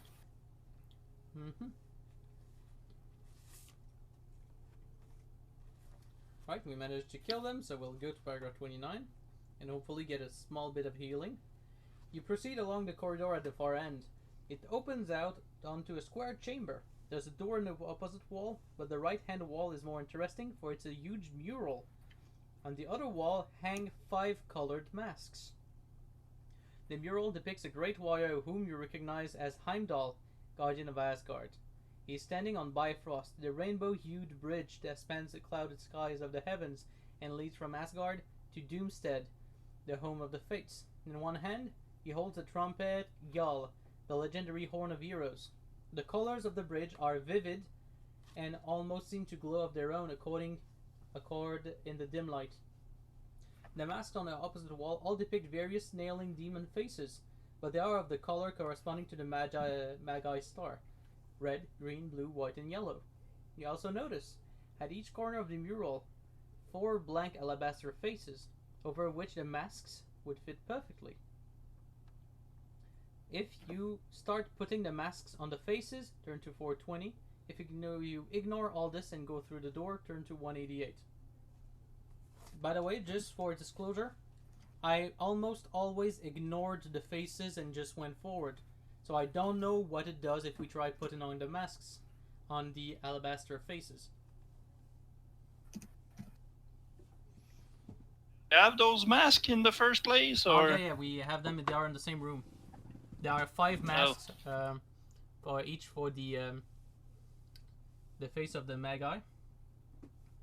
And, well, on the other side there are 4 faces. So we can try to put the masks on the faces if we want, or we could just ignore that and go through the next room. So what do we do? So there are people that tries to put a mask on? No, not put a mask on yourself. On one side of the wall, you have 5 masks, each one representing the color of the Magi. On the other side, on the other wall, you get 4 stone faces, 4 alabaster faces. So we have 2 options. Either we ignore this room altogether and we just get out, or we can try to put some masks on the stone faces. I'd say we try to put some mask on the stone faces. What about you, Andre? Interested in puzzles? I feel like we could do some masking. Okay. What about you, Francis? I mean, let's try something new, I guess. Wait, I'm just gonna heal. Yep, yeah, you can. You absolutely can. That's There you go. 21 times 5. We're all good. yeah, 105 seems more than enough to heal everyone. Think it is. Okay. So let's get face masked.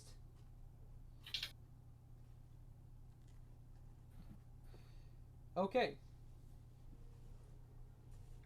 So which mask will you put on the first face? The yellow one, the green one, the red one, the blue one, or the white one?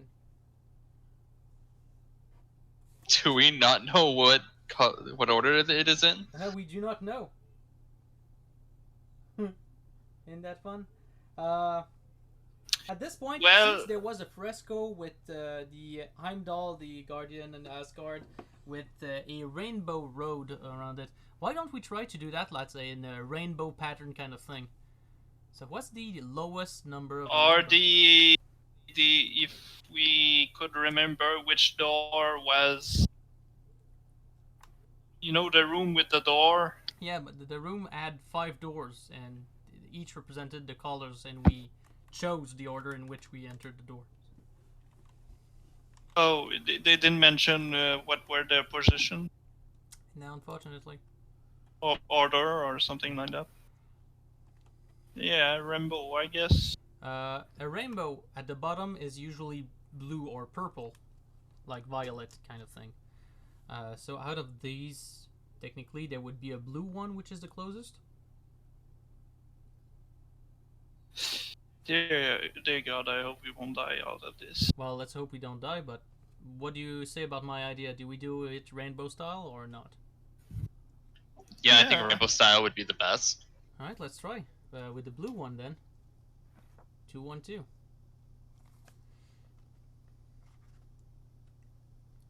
You place the mask, nothing happens. In fact, nothing happens no matter what you do with the masks. You rearrange them in all sorts of order, but it seems you have failed to activate any magic, if there was any to activate.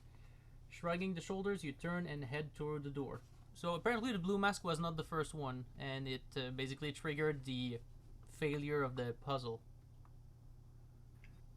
Well, Oh well. whatever. Too bad, so sad. 188! Good try. Yeah. Okay, the door opens into a wide corridor that leads away into darkness. After a while, it opens out into a large chamber. At the far end is a dais upon which rests an iron-shod quarterstaff that glows with faint radiance. Beyond it are huge double doors, adorned with 2 demon faces wrought in gold. Between you and the dais is the floor is a checkerboard of 9 2-meter square stone slabs. For a moment, your thoughts are taken back years to a forest glade in Karth and a game of checkers that was used to plot a massacre. That night was the start of your quest. Your attention snaps back to the present. You will have to cross the slabs to reach the dais in the floor. The first 3 lie before you. Will you step out onto the left-hand slab, the middle slab, or the right-hand slab? Right hand slab. Anybody against? I'm fine with the right. Okay, Right. well let's see what happens. 368.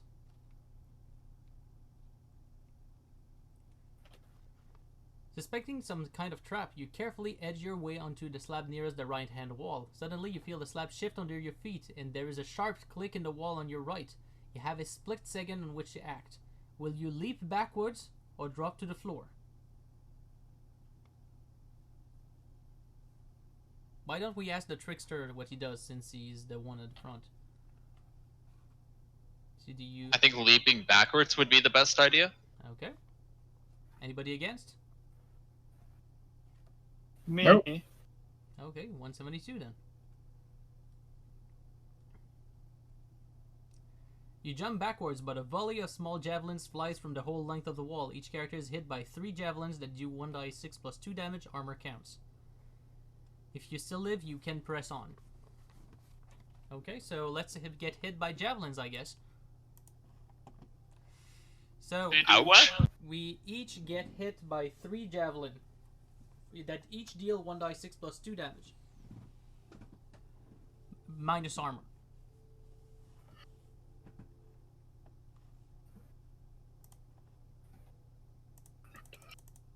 -3.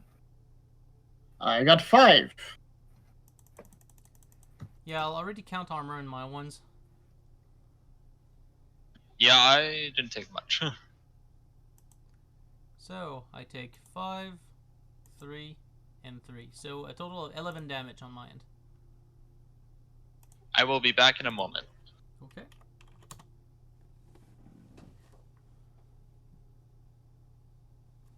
Okay, well, while Andre is coming back, Sage, do you think you can heal us a little bit? Oh yeah, sure. Bum-ba-da. Hello. Yes, Francis? I There you go. I think I short circuit or something like that. Sorry? You're all full. Is my voice fixed now, Yeah, or I can hear you fine. it still sounds robotic? Nope. No. You're all full, by the way. Enjoy. Okay, so let's heal ourselves back. So there's no it's a hit or miss. I mean, it's a maze that we have to go through. That's right. Yeah, pretty much. We're basically have no clue why it is the pattern. Maybe we missed a clue previously. But, yeah. We always miss all the clues. Alright. Are you still registering us, or Sorry? What? did you stop the recording? No, I did not. Not yet. Sorry. No, it's no problem. Uh, You want me Don't know to why I pause say the recording for a moment? well, While we wait It's for for Andre, you. I guess. and everyone. Okay. Well, let's count that as a bathroom break. So I'll just put a pause on that. Mm-hmm. And we're back. Andre's back. We are all back. Okay, so we Let's do got this. hit by javelin, so let's decide what we do. So we'll go on the next step. So again, directly on the front of you, still close to the right wall, step on the slab to your left, still on the front row, or step diagonally to the left onto the centermost slab of the 9.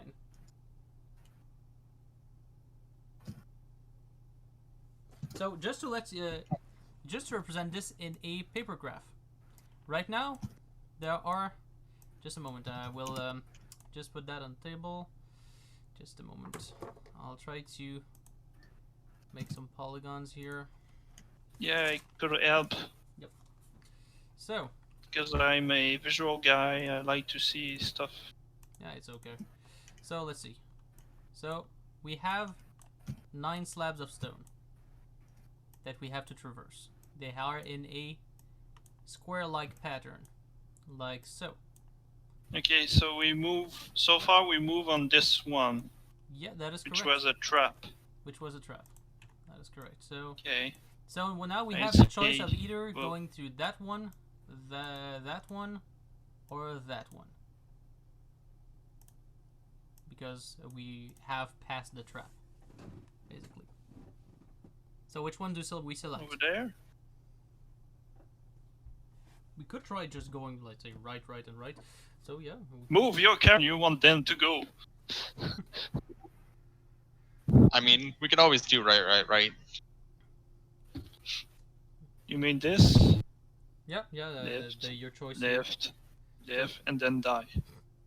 Just kidding. Alright, so let's take your step and go on 104. Let's see if we trigger another trap. Because Gingerly, you We edge went- out onto the slab. A thrill of horror seizes you as the slab shifts beneath your weight. There's a loud snapping click in the ceiling above you. Will you leap into the air or step smartly on one side?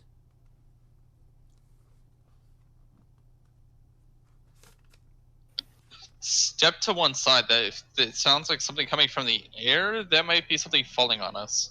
Yeah. Maybe. So, yeah, I have no problem against that. So, let's see what it does. As you step aside, an obsidian-tipped spear catapults from the ceiling, hammering into the stone slab where it shivers into splinters with a crack. Wiping the sweat from your brow, you get to your feet. Will you step on the slab directly ahead of you on the last row? Step forward diagonally to the left on the middle slab, or step left to the centermost slab. So we have this one, or this one to select.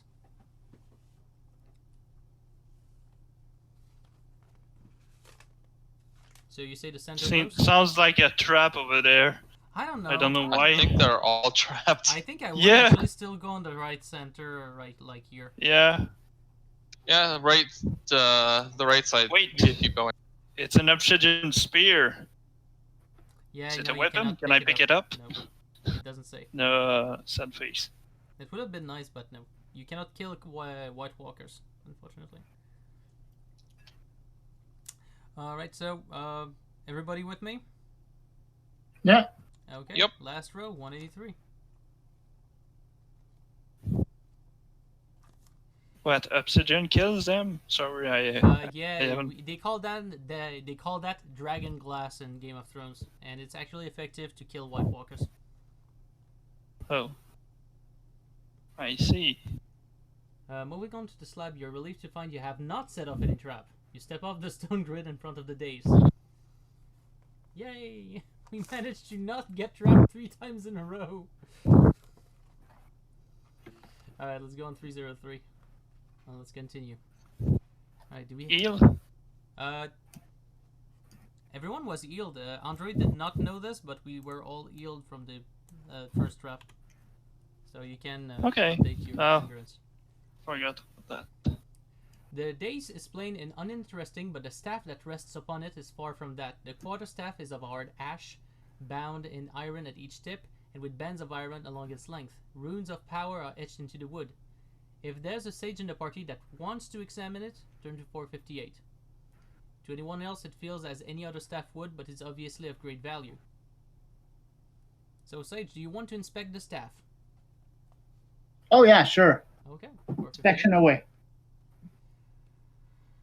You recognize the staff as an ancient artifact called the Staff of Might. While you wield it in combat, it adds 1 to your fighting prowess and 1 to your damage rolls. It also enables you to cast the spell Well, then I'm- Volcano Spray once per combat. For this purpose, it counts as an Volcano's automatically ready what? for that combat. Volcano Spray. I'll tell you what it does. For this purpose, Oh, yeah, it counts sure. as an automatically ready for that combat and is cast with a psychic ability of 10. So Well, the Staff of Might. That is great. So +1 to hit, +1 to damage, and it can allow you to cast the spell Volcano Spray once per fight. And the Volcano Spray spell is all targets lose 1d6 endurance less the target's armor.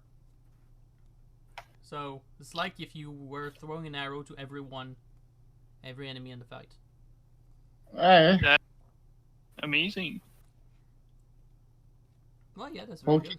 once per combat for the volcano spray. Okay, you count. Basically, you can cast it once per fight, and your first attempt to cast it is with 2d6, and you need to have 9 or less to succeed. 2d6 Yeah. all enemies. 1d6 of damage for all enemies. But Okay, to 9 or activate it, less you need to to have, succeed. so to activate it, you need to roll Alright. 2d6 and have 9 or less on 2 dice. 2d6, 9 or less to succeed. 1d6 damage all enemy. Okay. Minus armor. Alright. When you finish here, you turn your attention to the great double doors. They swing open easily at touch. We'll go to 165. Good. Okay. So one more fighting prowess. Yes. Yes, you do. That's a nice quarterstaff you might have. Okay, as you step through the doors, there's a flash of bright light and you feel a momentary sense of timeless dislocation. Now you're standing on an underground wharf. A river flows from a low rock tunnel to your left into a wide stone corridor ahead. A cool blast of air accompanies the icy black water on the journey. Bobbing beside you on the water is a barge of copper, finely crafted, easily large enough to take half a dozen passengers. The magical defenses of the tower have teleported you either deep underground or to some unknown part of the world. There appears to be no other way to go, so you climb aboard and pull your way into the corridor ahead. After a while, it widens to the side of a small lake, at the center of which lies an island of dark rock. At the far end, you can just see the river flowing into another tunnel. So will you moor the boat and investigate the island, or carry on up the river?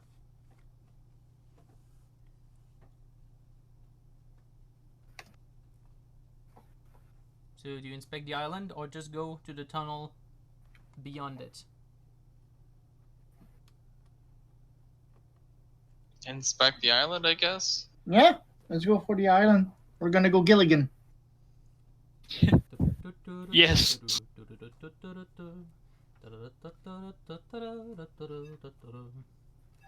I just realized that most people that watch YouTube might not even get that reference because Gilligan's Island was a very I old show. know, we're old people. Yes.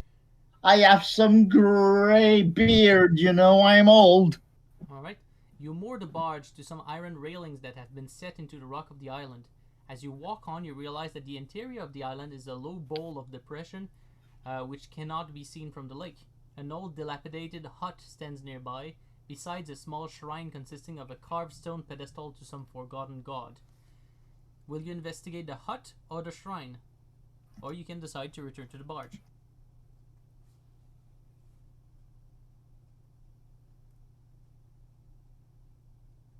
So what do you want to do? Don't answer all at the same time. Yeah, no, effectively. So what were the options? So you're on the island. You find a hut, you find a shrine, so you can either inspect the hut or the shrine, or you can just go back to the boat. The hut. We're Gilligan. The hut. What about you, The Andre? hut, I guess. The hut. I The guess, hut. okay. So let's go on the hut. 72. The hut is close to collapse. Inside, a shriveled cadaver lies on his rudimentary bed. A few pots and pans are stacked on some shelves, along with the rest of the paraphernalia one would associate with the life of a hermit. There's nothing else of interest except for a charm around the corpse's neck. 3 coins hang from it, silver, copper, and gold. You can take it if you wish. So, do you take the charm? Or do we take the charm? Yeah, let's take the charm, sure. Okay, since we no longer have the rods of various colors, I have a few spots on my inventory. Do you want me to take it? Sounds good to me. So, Yeah, I forgot to remove those. well, you only have one, so it's not so bad. Alright. Yeah, but an open spot. No? An open spot. Alright, 459 then. As well, as long as everybody's okay to inspect the shrine now. Yeah, sure. Okay. Yeah, that works for me. Alright, so there is some dried and desiccated food, obviously an offering that has long since decayed. The shrine is carved to represent a torso, a gigantic sea creature. It has a long, thin, serpentine body which rises up to form a humanoid torso from which sprouts several arms and tentacles. Its head is a mass of teeth and eyes. 3 of the eyes have been picked out in gold, silver, and copper. Will you examine the shrine in detail, investigate the hut, if you have not done so already, or place an offering of your own, or leave?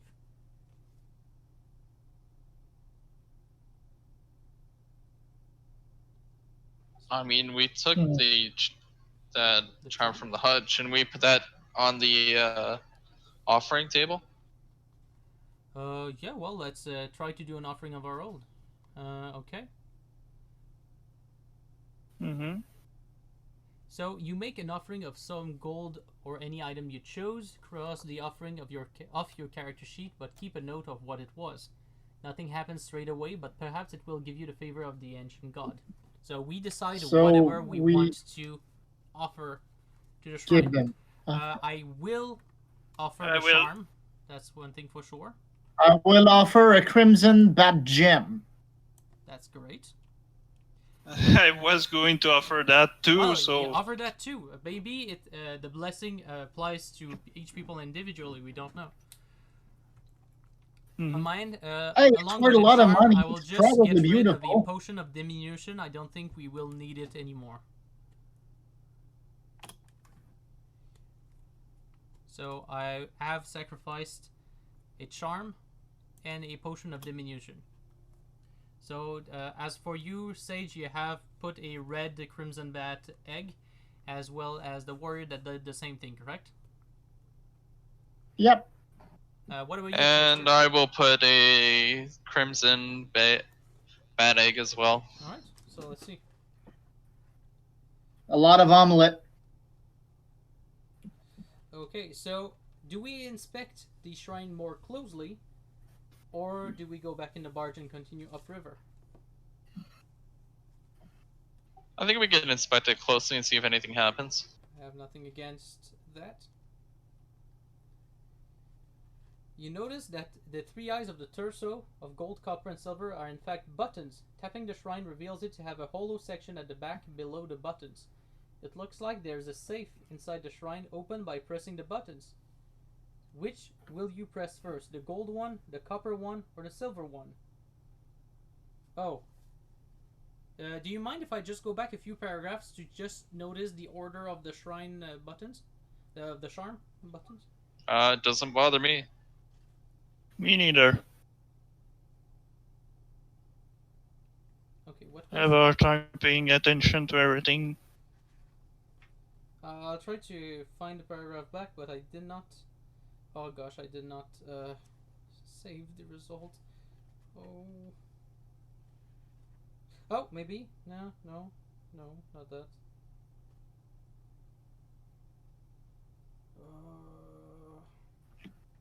No.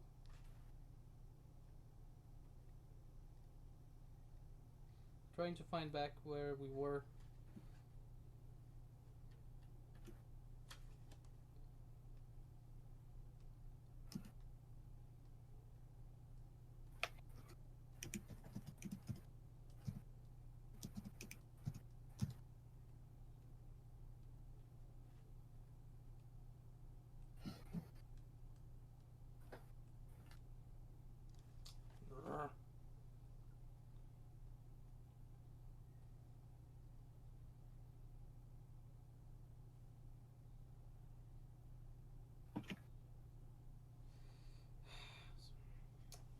I'll pause the video because right now I'm just getting a little bit frustrated because I've not saved the result. Oh, maybe. Yeah. So, okay, 188. I get it closer. Oh, gosh.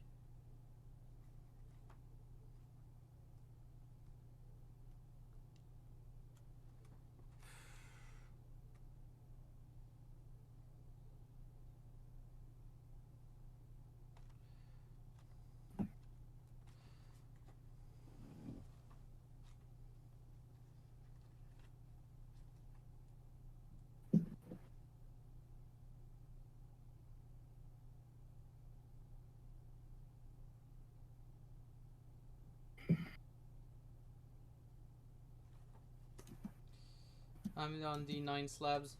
Did you know what was the safe way to what was the safe way to cross? Center, center, right. Right. Yep.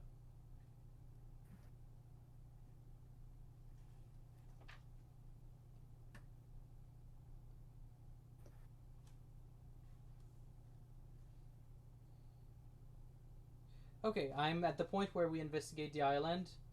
That's great. I'm nearly there.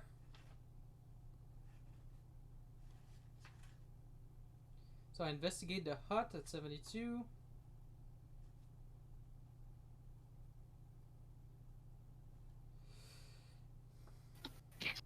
Okay, silver, copper, and gold. 459.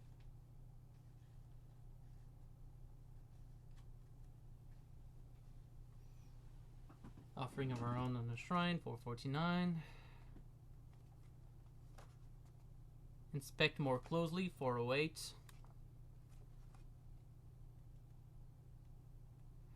Okay.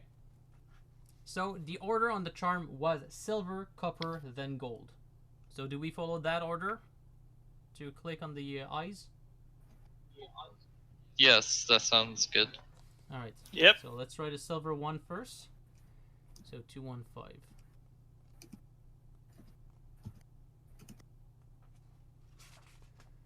You press the silver button, click, nothing happens.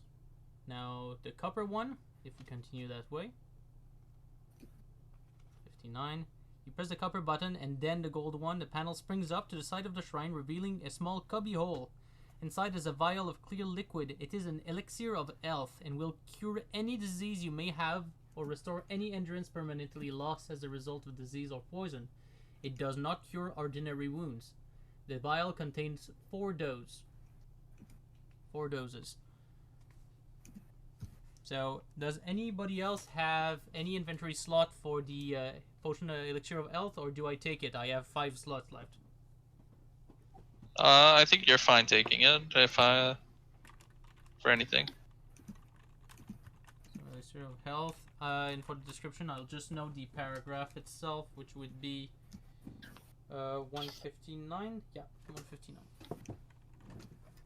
Okay, so we can heal of any disease apparently, with 4 doses.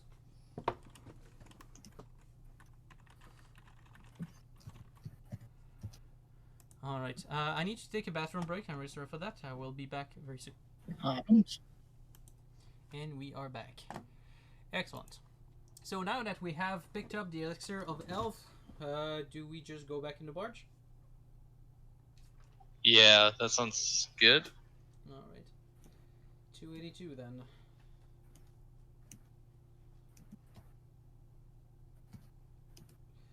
You pull your way up the dark riverway. The slapping water echoes all around you, and you eye the murky, oily water distastefully. Is it your imagination, or did you notice something moving in the depths? A little way ahead, the tunnel mouth looms invitingly. You begin to feel vulnerable and exposed on the open water. Nameless fear begins to rise in your heart. If you dock at the island and put an offering on the shrine there, turn to 63. Okay, so let's go to 63 since we all did.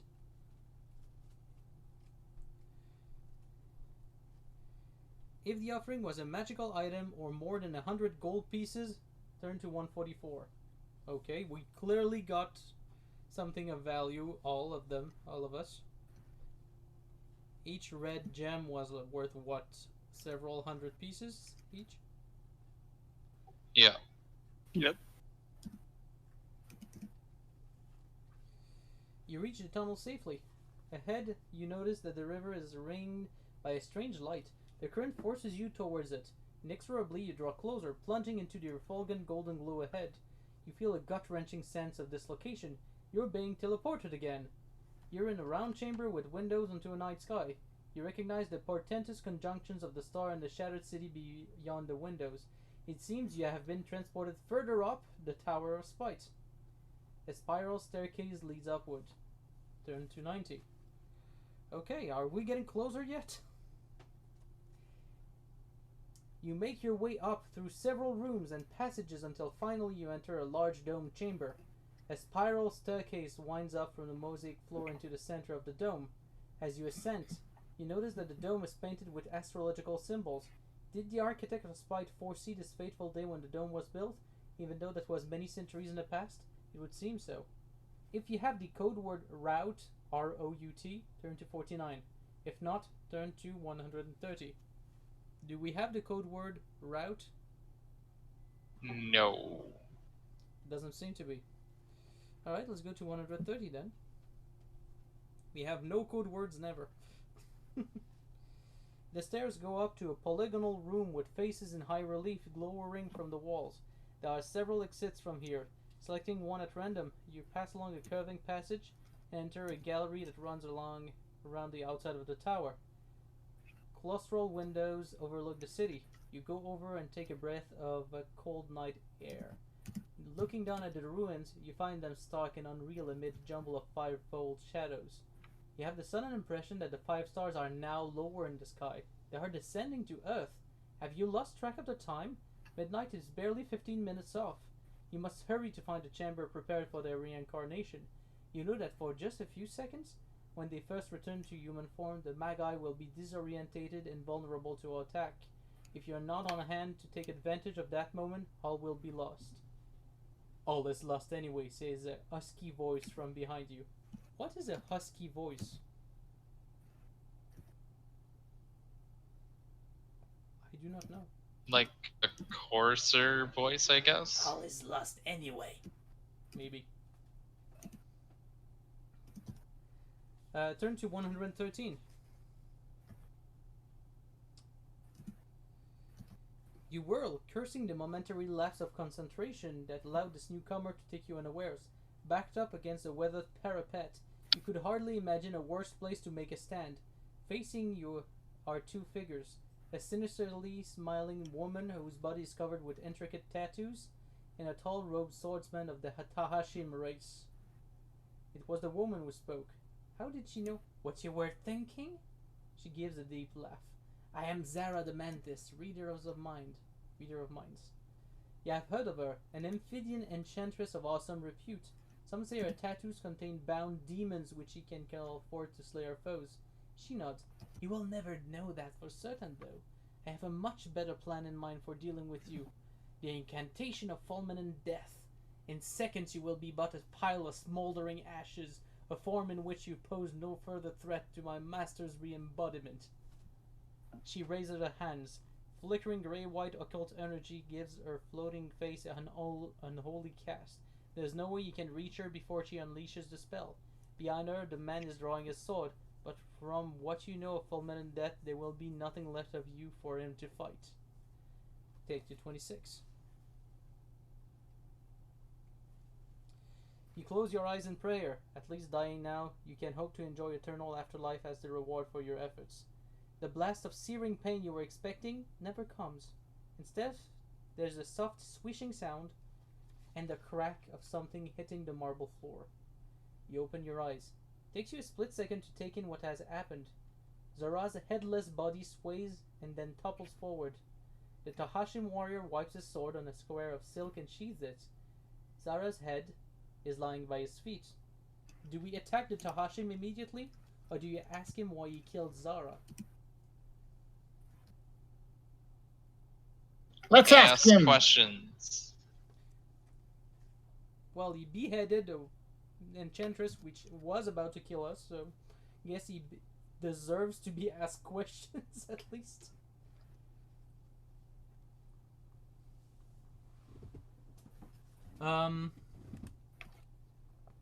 First, I must introduce myself. I have the honor to be Karunas Ustad Hussein, youngest son of the Grandmaster of the Mariha assassins. My father is Hassan Isaba. He was here when the Blade of Life was recovered. It was the guy that killed the Caesarian, by the way. Not the guy in front of us, but the father of the guy in front of us. So he has told me. On that occasion, he meted out Al-Hila's justice to the evil Prince Caesarian. Subsequently, you took the Blade of Life, and my father acquired the Blade of Death, this very weapon that I now wield. He holds up his sword for you to see. It is indeed the Blood Sword's dark twin. When we last met, he hinted we might meet again. Karunas shakes his head sadly. It is not to be. My father has been planning our cult opposition to the Magi for many years, even before you began your quests. However, not long ago he was grievously wounded in battle against Jomom Hadur, leader of the Pasingar assassins. As this wound proved incurable, it has slowly taken its toll on my father's health. He is many centuries old, as you may know, and his age is much more apparent now. He could not undertake this quest himself. Thus he charged me with the task of infiltrating the secretive disciples of the true Magi, and since I have mastered the techniques of Takmin Kaba, the concealment of thoughts, I was able to fool even the haughty seeress Zara, who made it her duty to interrogate all among the disciples. You detect a note of bitterness in Karuna's voice, obviously as to Hashim would resent having to keep up the presence of subservience to a woman. The Hashim society is very much male-dominated. Thank you for slaying her, you say, remembering that his swift action probably saved your life. It reminds you the way swift and silent as a snake his father killed Princess Surian that night. Was it 2 years ago? Or more? He bows. My pleasure, I assure you. But this is no time for us to be exchanging courtesies. Only minutes remain before the fateful conjunction of the 5 stars. You and I have traveled here to oppose the return of the Magi, who exist in my fate as devils just as they do in yours. Tonight is the eve of the end of all things, and we know from our sacred books. It is time for Tahashime Gatanadian, Easterner and Westerner, to stand together against those who would bring about damnation to all mankind. You join your voice with his. Aye, Karunas. For too long the madness of the Holy War has led our two people to live in conflict when instead they should embrace each other as brethren. History's last few grain of sands are now running to the bottom of the glass. If we are to die, let it be against a foe whose evil is absolute and whose destruction is richly deserved. Together you raise your swords in a death vow. God grant us the strength we need to slay the last of the Magi. Turn to 389. For people that are pressured by time, they sure talk a lot. Okay, so we now add Karunas to the battle order, and we get the code word Mason. You'll need to make note of his characteristics, which are as follow. So let's add a new character. Oh, it's with us? He is with us. Karunas is the son of the greatest assassin there is. Well, he will be joining us because he has made his sworn duty along with his father to see that. So, as for Karuna's stats, so let's see.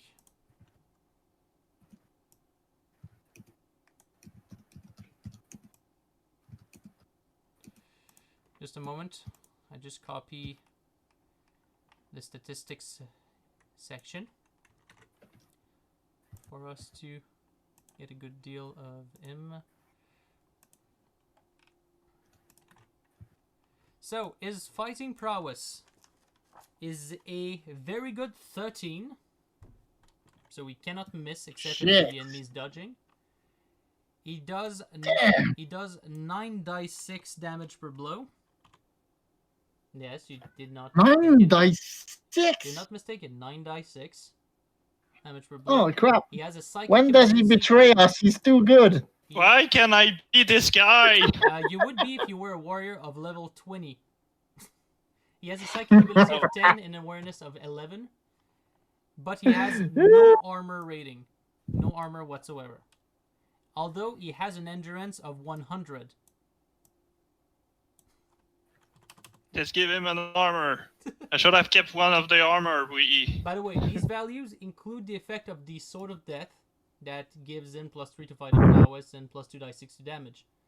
And also, like the Blood Sword, if it slays any undead creature, it slays any creature it hits if the creature fails to make a psychic resistance roll.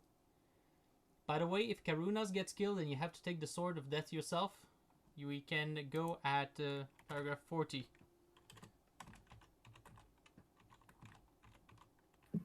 I want a sword. Just kidding. It could be useful.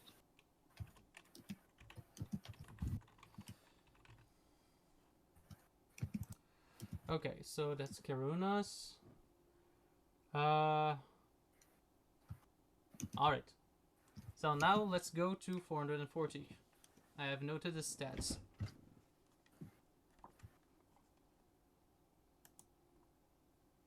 Still, that's an awesome amount of endurance and other stats. He's more prepared than we are, let's just say that. You don't say.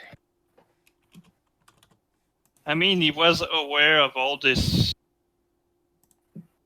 Let's just prophecy make his and all. character sheet just for a moment. And I'll include his token. There we go. That's just ridiculous amount of endurance.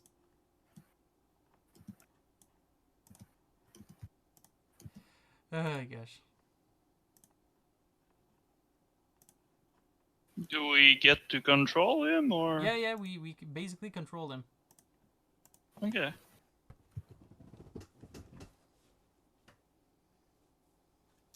Now we turn to 440.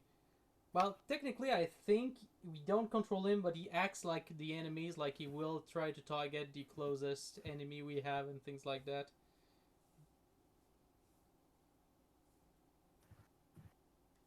So it doesn't say clearly that we control him. Although Karuna's is probably making the trickster jealous because he will act before him. Yeah, it's fine.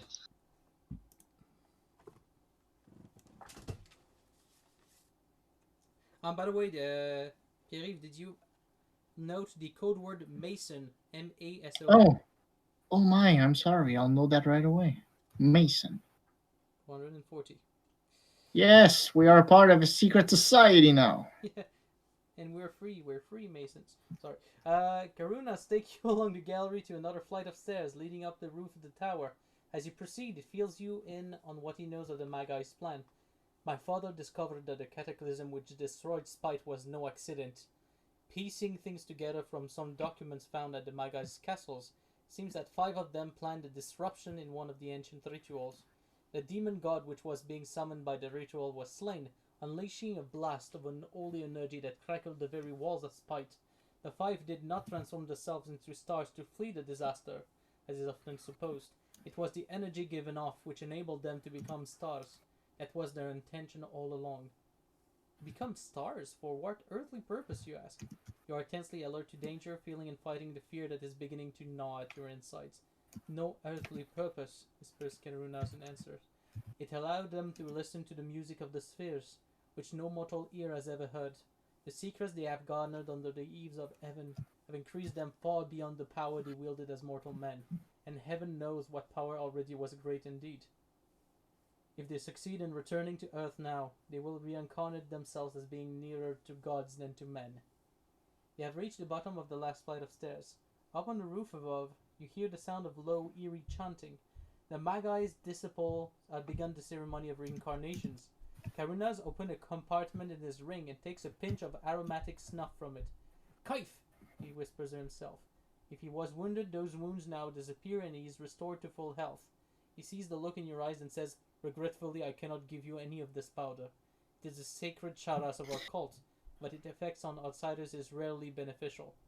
Do you still demand some of the powder, or do you accept his explanation?" I'd rather not, sort of fight with him.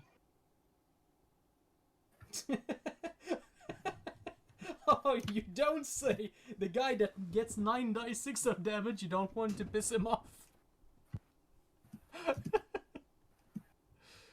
So you accept his explanation, Trickster? Yes. What about you, Warrior? I do. And Sage? Yeah. Alright, 273 then.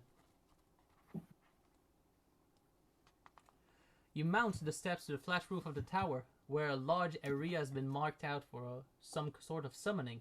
In the center of an inscribed pentacle, you can see a group of terrified captives cowering inside of circles of many-colored flame. At each point of the pentacle stands a robed wizard. These 5 are the supreme disciples of the Magi, and you can be sure that their occult powers are great. They glance at you with hatred in their eyes, but make no move to attack. "You are too late to stop us," screams one. "It is the end of the world! The era of the Magi is at hand!" They begin a low chanting. Instantly the shrieking wind drops, enveloping the roof in dead silence. Then you hear an eldritch melody joining the chant. It sounds to be coming from far off, but it's getting nearer. A flicker of rainbow light shines down on the area of summoning. You look up in the sky. The 5 stars hang right above the tower, each aligned with one of the points of the pentacle. They seem so close you could almost reach up and touch them. The unearthly music comes from them, the music of the spheres, the celestial harmony, knowledge of which has turned the last of the Magi into gods. "We must hurry," says Karunas, seizing your sleeve. "The summoning is not yet complete. However, we must take care not to kill the disciples after they have stopped chanting, as their death would then would only serve to add power to the sacrifice. So basically, we must kill the Magi before the mages, the wizards, before the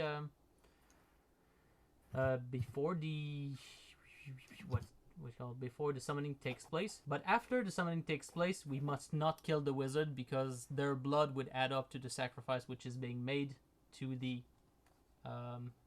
Magi. Sounds good? Yep. All right. Yeah. 196 then. Fine. Do we use an item, or do we try to free the captives, or do we leap forwards to attack the disciples?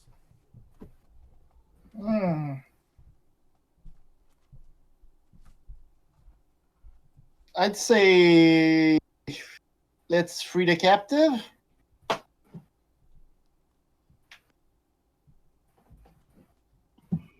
Free the captive sounds right.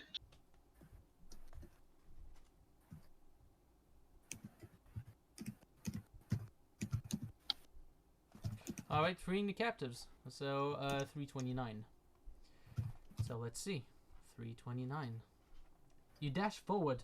The disciples regard you with looks of black fury, but the ritual is too far advanced for them to risk breaking it off to attack you.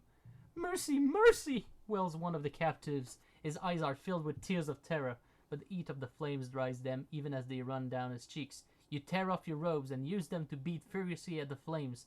The pain is terrible, but you're damned if you will allow the disciples to harm innocent souls. Simple determination allows you to beat the flames down enough to let the captive escape, but each player loses 1d6 endurance owing to wounds. So let's inflict ourselves each 1d6 endurance damage, I guess. So I get inflicted 6. Trickster's 3. What about you two guys? Sage and Warrior. 2d6 1 minus die 6. armor, or 1d6 and armor doesn't count. Because it's flames. count. So Warrior is as flame retardant as ever. Yep. So what do I need to 1 roll? 6 damage because you get burned. You cannot 4 burn me. damage. And armor doesn't count. Oh, of course. There we go. It's a little flesh wound. Also, Sage, note the code word deliverance on your character sheet. All right. Deliverance. The We have a right- lot of code word. The rite is now complete. The disciples stop chanting, but the ethereal music emanating from the 5 stars continues to grow in strength. Now you will die, rasps one of the disciples. Let there be no unbelievers here to witness our Lord's return from the heaven. Sainted ancestors, they really do think the evil Magi as messiahs. Such blasphemous madness can be rewarded only with violent death. Do you have the Galar horn? And want to use it against them. Turn to 437. Otherwise, we turn to 404. Didn't we have this horn? No, I don't think we did. Well, checking your You sure? inventories, but I don't have it. I don't have it. Okay. By the way, before we move into the fight, Sage, do you want to do a little bit of healing?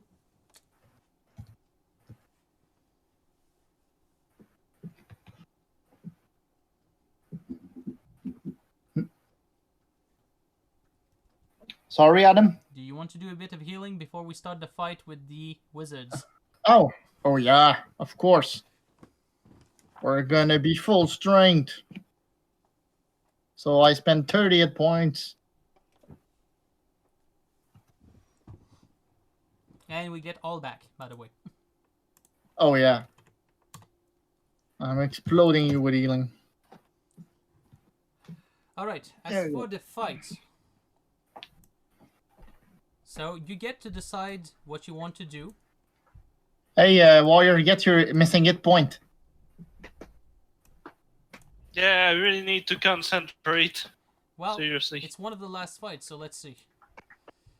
Alright. So, here's the usual assortment for us and Karunaz. But we must now stat up the disciples of the Magi. So,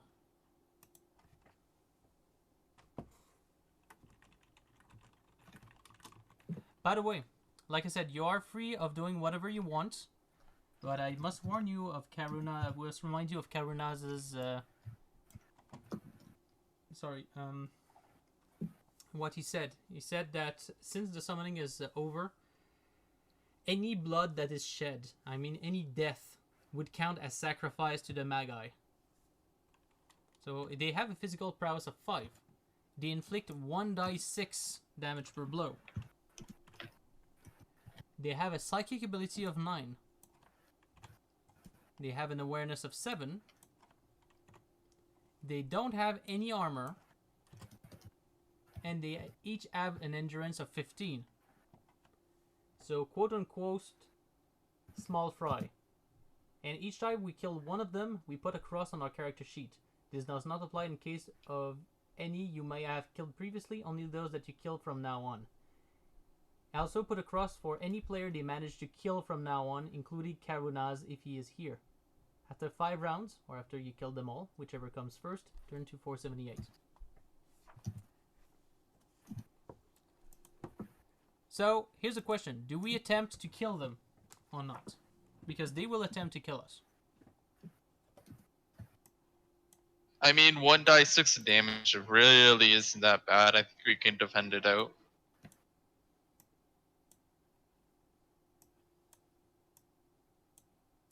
So, what says the other members of the group?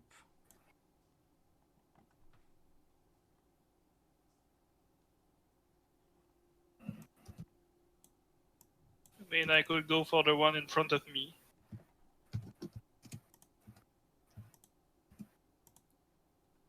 So, do you think that we should still attack them while they try to kill us? Because any death would count as sacrifice to the Magais. If you want to kill them anyway, that is your vote. And you can clearly do that. Well, sorry, we lost Didn't- what you said. Could you repeat? no? Kind of choppy again. Could you repeat? Do you hear me now? Yes. Yeah. Okay. I don't know why this is happening. So what was your opinion? But didn't you say that while they are chanting, there's no problem to kill them? Here's the thing. Or is it too late? Here's the thing. We, instead of fighting them, we removed the people being sacrificed. So they had the time to finish their chanting as we were doing that. Now they're jumping at us to try and kill us. But the summoning is technically complete.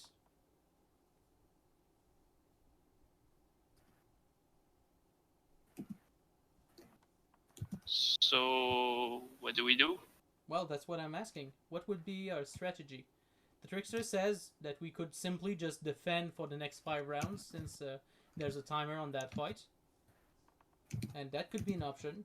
Warrior, what do you think we should do? Okay, yeah, let's try and do that. Okay, if you agree with that, Sage. No problem with that plan?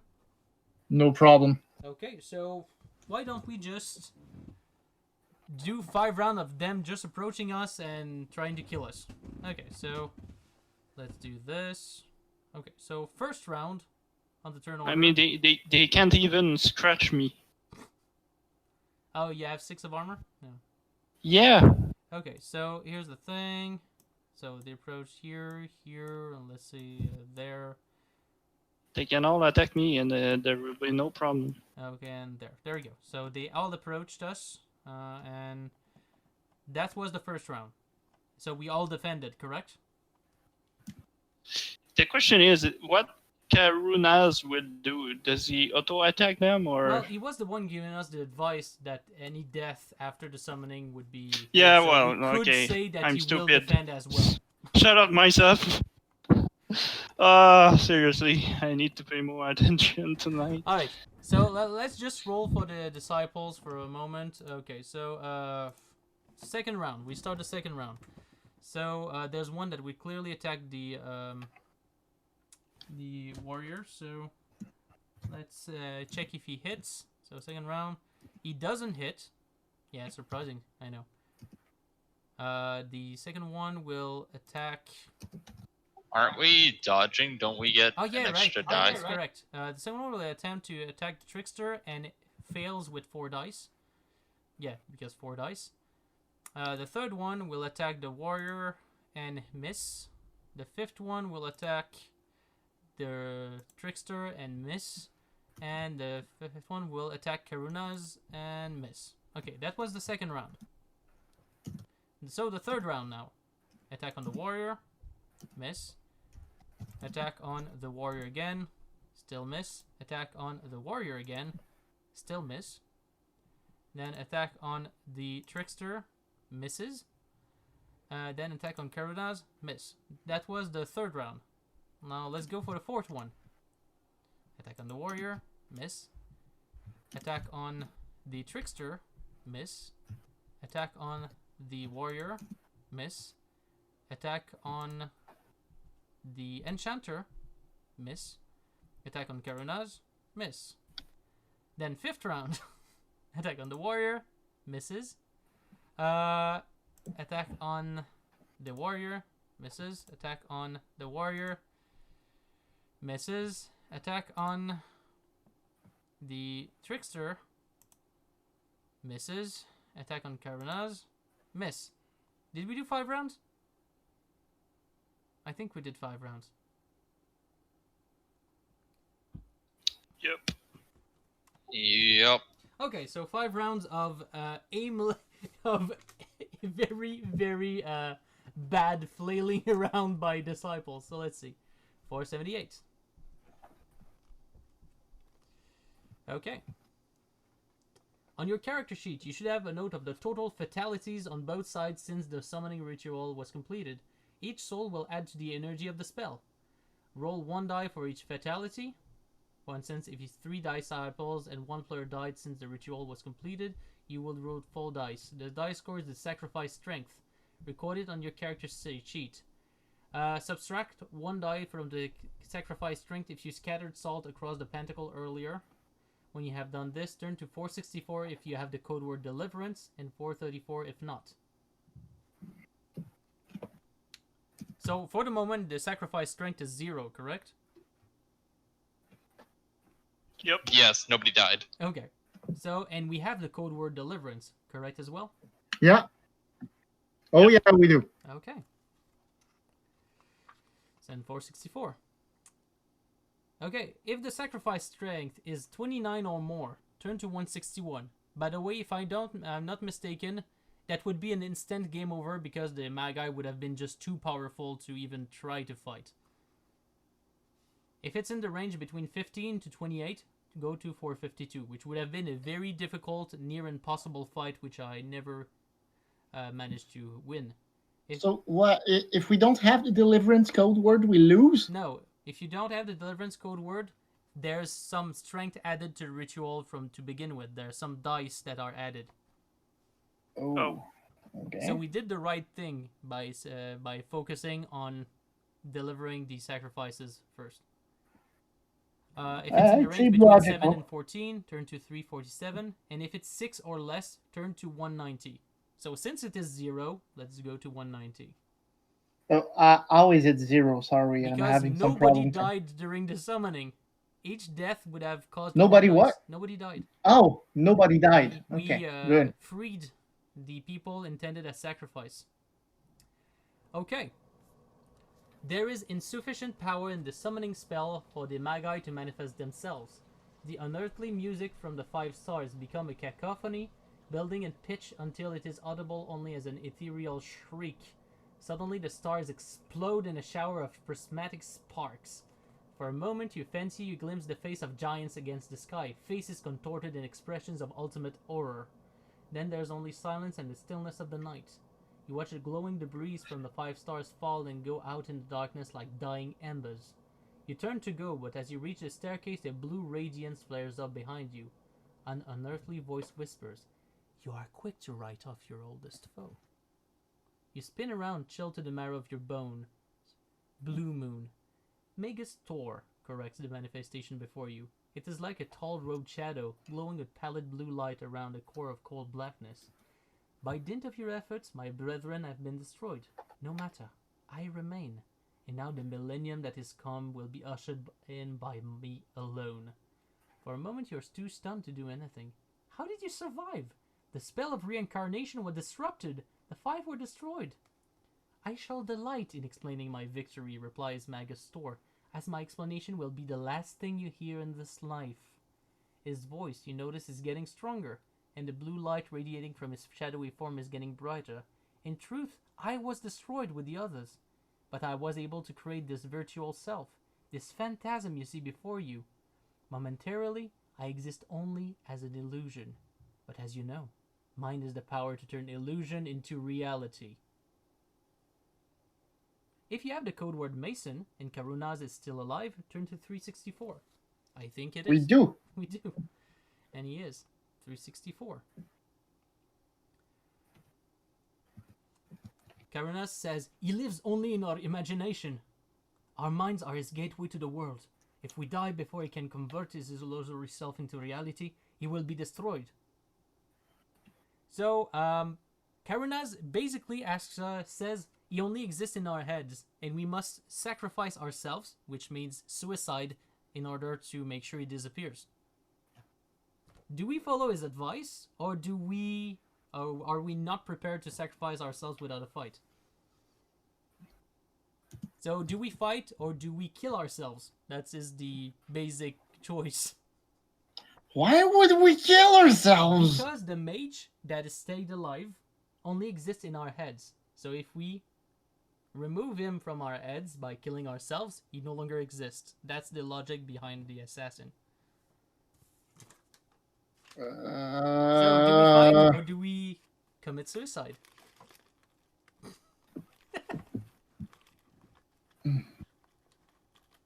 Do we commit suicide, guys? I think we could still win the fight, to be honest, but I mean, I'm not sure how to do it. By the way, I will tell you because I have gone to the end of the book when I was young. Both options would lead us to victory. Sacrifice. What?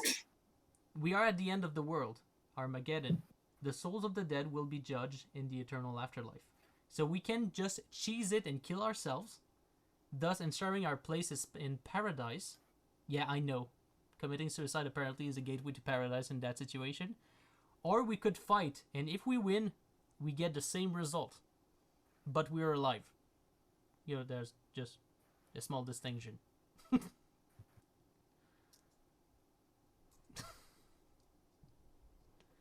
So what do you decide? Do you want a boss fight, or do you want to end the book right now? Well, no, let's go for a boss fight.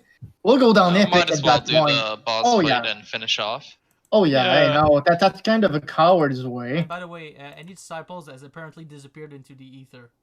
They don't consider them to be any more relevant. Alright. So.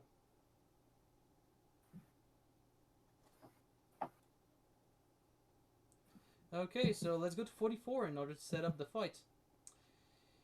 It is futile to oppose me, says the Magus. You have no hope of victory now. Victory or defeat are irrelevant. Opposing your evil is the only purpose that long ago became the one thing that matters. I almost pity you, he says with an icy laugh. Your quest has transformed you into as much of a creature of fate as I. Okay, so we got Magus Thor that needs to be fought. Here's his stats. He has a fighting prowess of 12. Damage per blow is 8 dice 6. He has a psychic ability of 8. An awareness of 12. And his armor rating is 3, except against the blood sword or sword of death. In which case his armor rating is 0. And he has 50 endurance. Each round, in addition to striking in melee, he can hurl a cyanic mirage bolt that counts as a blasting spell, inflicting 7 dice 6 damage on a single target. He does not have to roll to cast these. He will concentrate the mirage bolt on player holding the blood sword, but if this player is a warrior, he or she will take only half damage from the bolts. So, Trickster, you take full damage. Sounds good.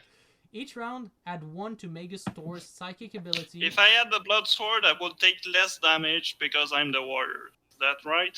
That is correct. Mm-hmm. Yeah, the blood sword was made for the warrior, basically. It's kind of like an apology for being ignored most of the books.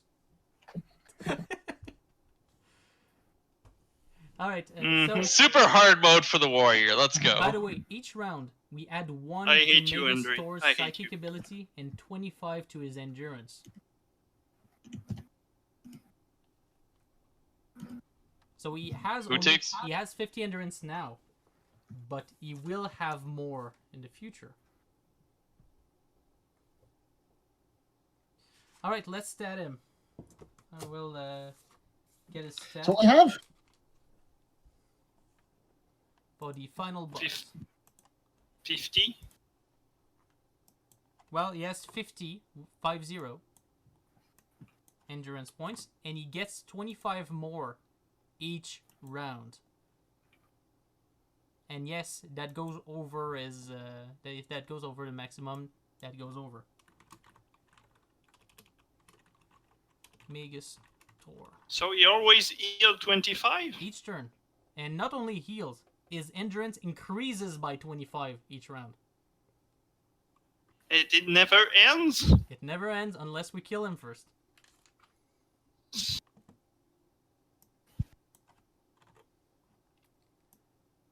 Well, we all die. That's a boss fight for you. And where is he exactly? Just a moment, I'm currently statting him. Okay.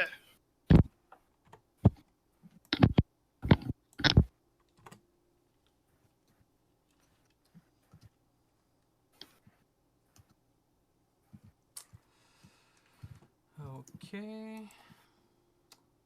Let's change his picture for Megastor. Tor, T-O-R. So first, we will focus on our positions in the map. Okay. So, the Trickster is here. The Warrior being number 2 goes here. The Sage being number 3 goes here. Karunaz goes here. And the Mage goes here. So, and Megastor himself will be here.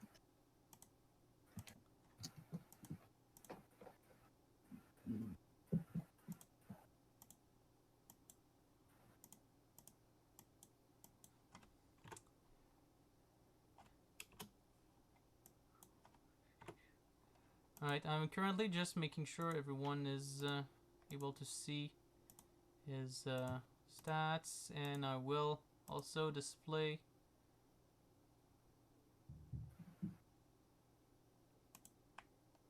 his psychic ability. Just a moment, I will display that. Alright, it's saved. You won't see his psychic ability because it's a max, but can I update it? Yeah, I can update it. It's currently a psychic ability of 8. By the way, it's a undead creature, meaning that any hit with a Sword of Life or Sword of Death has a chance to kill him if he does not succeed on a psychic ability test of 2d6. But sick. Unfortunately, he adds 1 to his psychic ability each round, meaning that if the fight drags on, he will most likely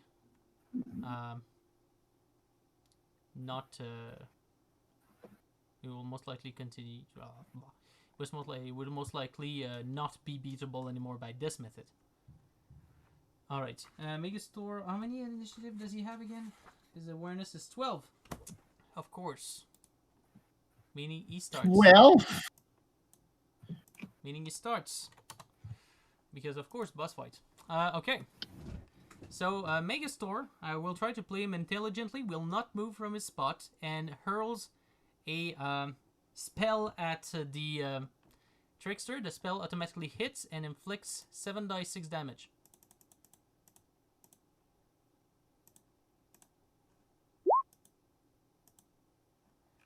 Alright, 19 damage minus armor, of course, to the trickster.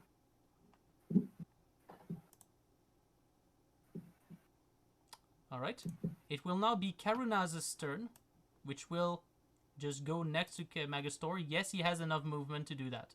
He has 6 squares of movement, and that allows him to go next to the creature. Now it's now the trickster's turn. You're not next to Megastor, by the way. What are you doing? My bad. I was just resetting out because I had to restart the client. Oh, okay. Alright, you go there. So I'm gonna move to this side. What about you, warrior? Okay. On my end, I shall attempt a Nemesis Bolt to try and finish this as quickly as we can. So, Nemesis Bolt. Nemesis Bolt, don't fail me now. It failed me. Alright, Sage, it's your turn. Five would have been good. No, I need 4 or less. Oh, damn. But second turn, 5 will be enough. So, Sage, what do? You use your magic arrows to hit him with a 1 dice? Yes! Or do you move on to actually hit him as quickly as you can with the Staff of Might? Magical arrow in the face. Okay. That's a miss. And I fail horribly. Alright, next turn. Magistor now has +1 to his psychic ability and has 25 HP more. He's now at 75. And it is his turn, so he will now decide who he will hit with his melee attack. Because each turn he does a melee attack plus his spell. So, Of course he does. 1 and 2 will hit the trickster. 3 and 4 will hit the warrior. And 5 and 6 will hit Karunaz. So I'll first put myself on the boots of Magistor. And that it's Karunaz. Since the Magistor has a fighting prowess of 12, he will automatically hit. Yes, Magistor. And inflict 8d6 damage to Karunaz. That is 28 damage on the poor Tahashim.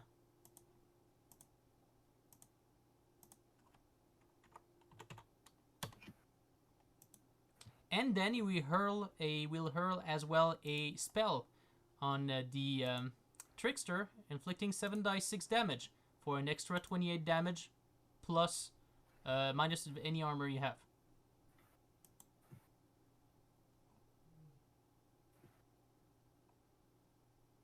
So he starts very greatly. So Karunaz will now make his turn. So I switch to Karunaz. And will attack. He will automatically hit because he has 13 of fighting prowess. And will inflict 9d6 damage to Megastor. So 38 damage, which is very great. Damn, he hits like a... Yeah, he hits like a truck. He will probably single-handedly be the one responsible for a victory. Oh gosh, sorry, I forgot something. Yeah, the death. The what? He hit it with the sword, the special sword, the special effect of the sword. Yeah, not only that. Actually, I will just add the add a spell little slinging? something to the fight. Actually, because I have an item I've been saving for a long time for this final fight. So I will be integrating it as soon as I finish Karazaz's turn. So Megastor will do his test, and he succeeds. He succeeds on his test. Okay, so before it's the Trickster's turn, I just want to add a little something. I've been keeping an item on my inventory pouch that's called a Hydra Fang. I'm not exactly sure if you remember about this little magical item, but it will be a little bit useful. Oh yeah, summon some barbarian or something like that. It does summon a to create a warrior that will aid us in combat. Yep. So if you don't mind, I will just add the characteristics of a Hydra warrior. Well, I'll call it the Hydra Fang. You will know about this.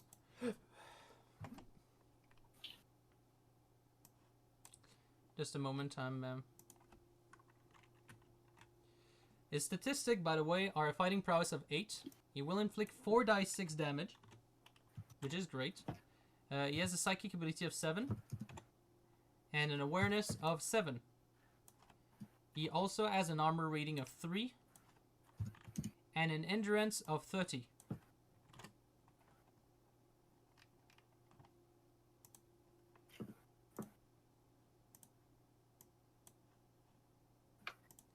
Alright, just a moment. And once I decide if I need to use it at the beginning of a fight. So, okay, yeah. Yep, and I will just summon him, just for a moment. I can summon him at any place in the fight, which is great because I just put him there.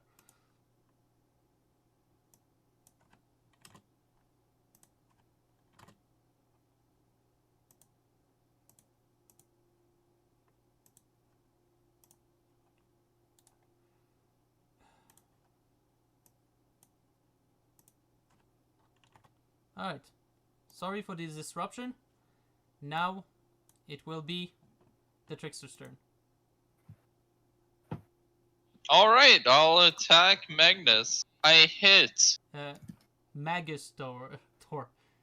I Magus has been hit for 14 damage. He's the Lord of the Mystic, you know. He's not Oh Magnus. shit, wrong game. Alright, so yeah, and Magus Wrong Thor. game. Spiceman. Sorry?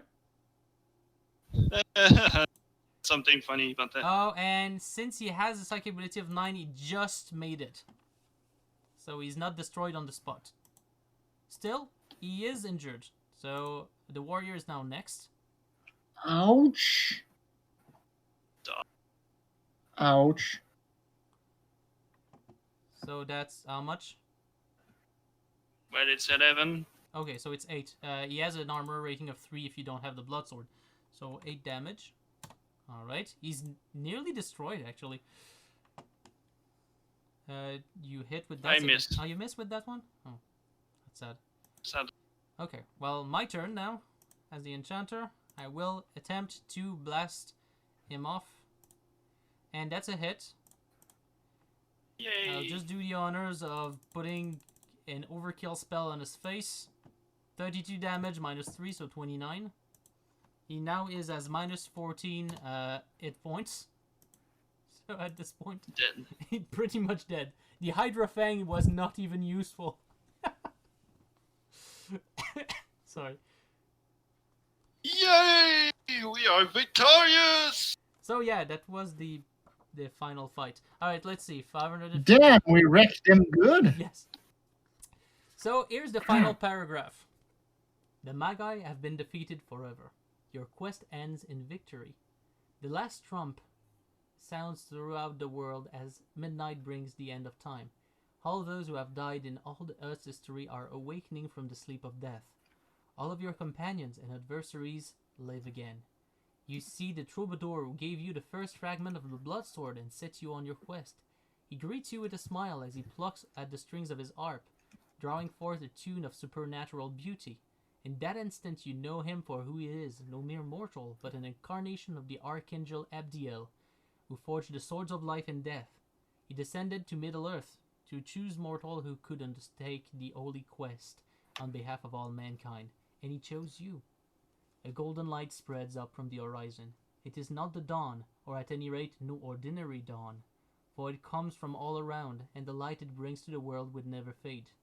You feel ecstatic, filled with a vigor and purity of understanding that you have never known.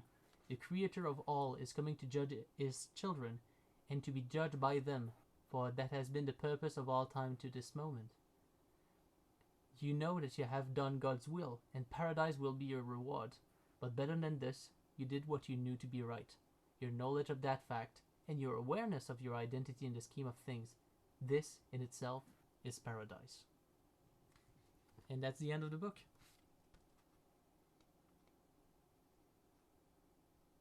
GG. GG. Yep, GG. Damn, I didn't expect us to wreck him so much. He did a lot of damage, the trickster can attest. Just with his spells alone, he would have killed him in like 3 rounds. That's true. Since help a lot too. I mean, he hits like a truck. Oh, Karuna's with his 9 die 6 of damage? Yeah, clearly. But then again, we would have won without fighting if we just commit suicide. That's the beauty of it. Yeah, but it's kind of, I don't know. Anticlimactic? Let Yeah. me tell you what, if we did not free the slaves and we managed to not kill all the wizards before the summoning ended, then we would have had to fight 5 of these creatures. 5 of them. Who each gain HP. Yes, who each gain 8 endurance and psychic ability each round. Oh, and they use a spell every round too? Yes. Yes, they do. Okay, it's an impossible fight. Yeah, no, I clearly died the first time I attempted this fight. Even with the Hydra Fang and Karunaz at my side, even after Karunaz was dead and I took both swords in the end of the warrior, because both swords in the end of the warrior would have been a very awesome sight. Yep. Just to let you know, That's what most people do with the swords when they get it. just to I let you heard. know what happens if you have both the blood sword and the sword of death. The two together have a synergetic effect. While wielding both swords, you can add 3 to your psychic ability and double your endurance score. If you strike an undead creature, including one of the magi, with both swords at the same round, the creature must roll equals to or under his psychic ability on 4 dice or be instantly destroyed. Damn. These special powers, though, are gained only if you are the warrior and are able to use both swords simultaneously. So yeah, no. If you were the warrior with both swords in your hand, like killing Karunaz yourself and taking its stuff, or letting him die in combat and wielding both swords, you probably would have been able to get to a magi, slash him with both swords, he instantly would disintegrate, then you move to the next one. That would have been just ridiculous. Yeah, and you suffer half damage for their spell. And you double your endurance score, which means you would have had effectively 102 102 endurance points. Yeah. It would have been ridiculous. Besides the fact that everyone else in the team is there to help you. Yeah. Anyway, so that has been the Bloodsword series. It was nice books. Some books were a bit cruel, but they were nice. Yeah. There were a lot of roads to get to our destination, and a lot of things that we missed. Yeah, for instance, if we did not put a sacrifice in the altar on the shrine, we probably would have taken a longer time to get to the top of the tower, but we might have encountered other things along the way. So there are a few winding paths that can be taken. For instance, if we took, near the beginning, there was the option of either going through the wooden stairs, which we did, or going through a kind of circle of teleportation, which would have led us elsewhere. So there are a lot of options that can be explored, which increases the replayability of the thing. Mm-hmm. Of course, I'm not actually interested right now in getting all the paths done. I think I've been expanded, but how do I say that? A little bit exhausted mentally of doing that week after week. I'm actually glad it's done, but I'm glad I did it. Oh, that we did it, of course. Yeah. Well, anyone has anything else to say? Oh, that was a nice book. Yeah. Alright, well that's the end of the video then. I do appreciate every one that has watched the video so far. We probably will not have another video series about any other book anytime soon, except if we purchase anything else. But I enjoyed your company as you gave it to me. So I wish everyone listening to this video a wonderful evening or day or night, morning, whatever time you are in.